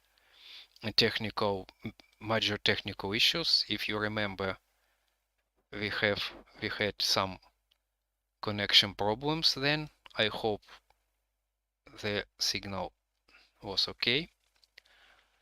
Sorry again for my English, for my accent, for my lack of words, for my lack of practice, because I am reading in English a lot, but I'm reading the literature related with Roman topography, so it is quite a narrow area of knowledge. But I lack practice in speaking, maybe in writing, and it affects my skills when I hold in stream. Maybe I should practice more. Also, I think I have buy some better better hardware for microphone and so on. That's it, I think. Thank you. I will glad that we have spent this for hours. I enjoyed your questions. They were quite, very, they were several quite interesting questions. I thank you for your interest. I again can remind you that we are working on with the game engine. We will implement, finally, our final goal is to implement our project in the game engine, so everybody will be able to walk around it, and simultaneously we are working with the rest of area and improve the current ready areas, and we are constantly following. I'm constantly following the updates in the archaeological periodicals in the archaeological world. So I'm following all the updates related with the new archaeological invention in Rome, and I always try to keep my models, at least my most important models of Rome, up to date, and to follow the most serious, the best explained versions of reconstruction, because my priority is to preserve the accuracy of the project, to do it maybe the slower than the other ones, maybe lack of performance or lack of quality regarding technical issues, but I want it to be the accurate, the detailed, and finally the most extensive, the most complete reconstruction. These are my priorities, my goals, and I will follow it. Also, I invite you, if you want and can, to support the project. You can find the links for Patreon below. In Patreon, uh, sorry, I'm not posting there often, but I will try here to post updates of the current progress of the game engine, as well as some content related with some um, uh, art which soon cannot be freely shared in Instagram or Facebook, like some naked scenes of sculptures or something like that. So this content also could be shown on Patreon. Also, if you don't want to support project regularly, you can support it with one payment, or the link for this service you will also find in my comments. It is processed with PayPal system. I will greatly appreciate it, because this is my main activity now. I am concentrating in the Rome in 3D, and I am trying to receive income from it, in order to dedicate my time 100% towards this project. So the financial support is quite important, and the more I receive this support, I think the more effective work will be, and faster, since I will not have to distract to spend time for some side work to earn money for food and so on. I think I have said what I wanted to say. I think I see there are no more questions here. Thank you all for kind words. I am happy that many of you enjoyed this stream. I see it. Thank you. So that's it. Thank you all of you. Follow our news, follow our platforms, where we constantly updating, constantly posting our content. Stay with us, stay with our project, support it if you want, and we will relive the Rome and the history together. Goodbye to you all. Thank you. Bye bye.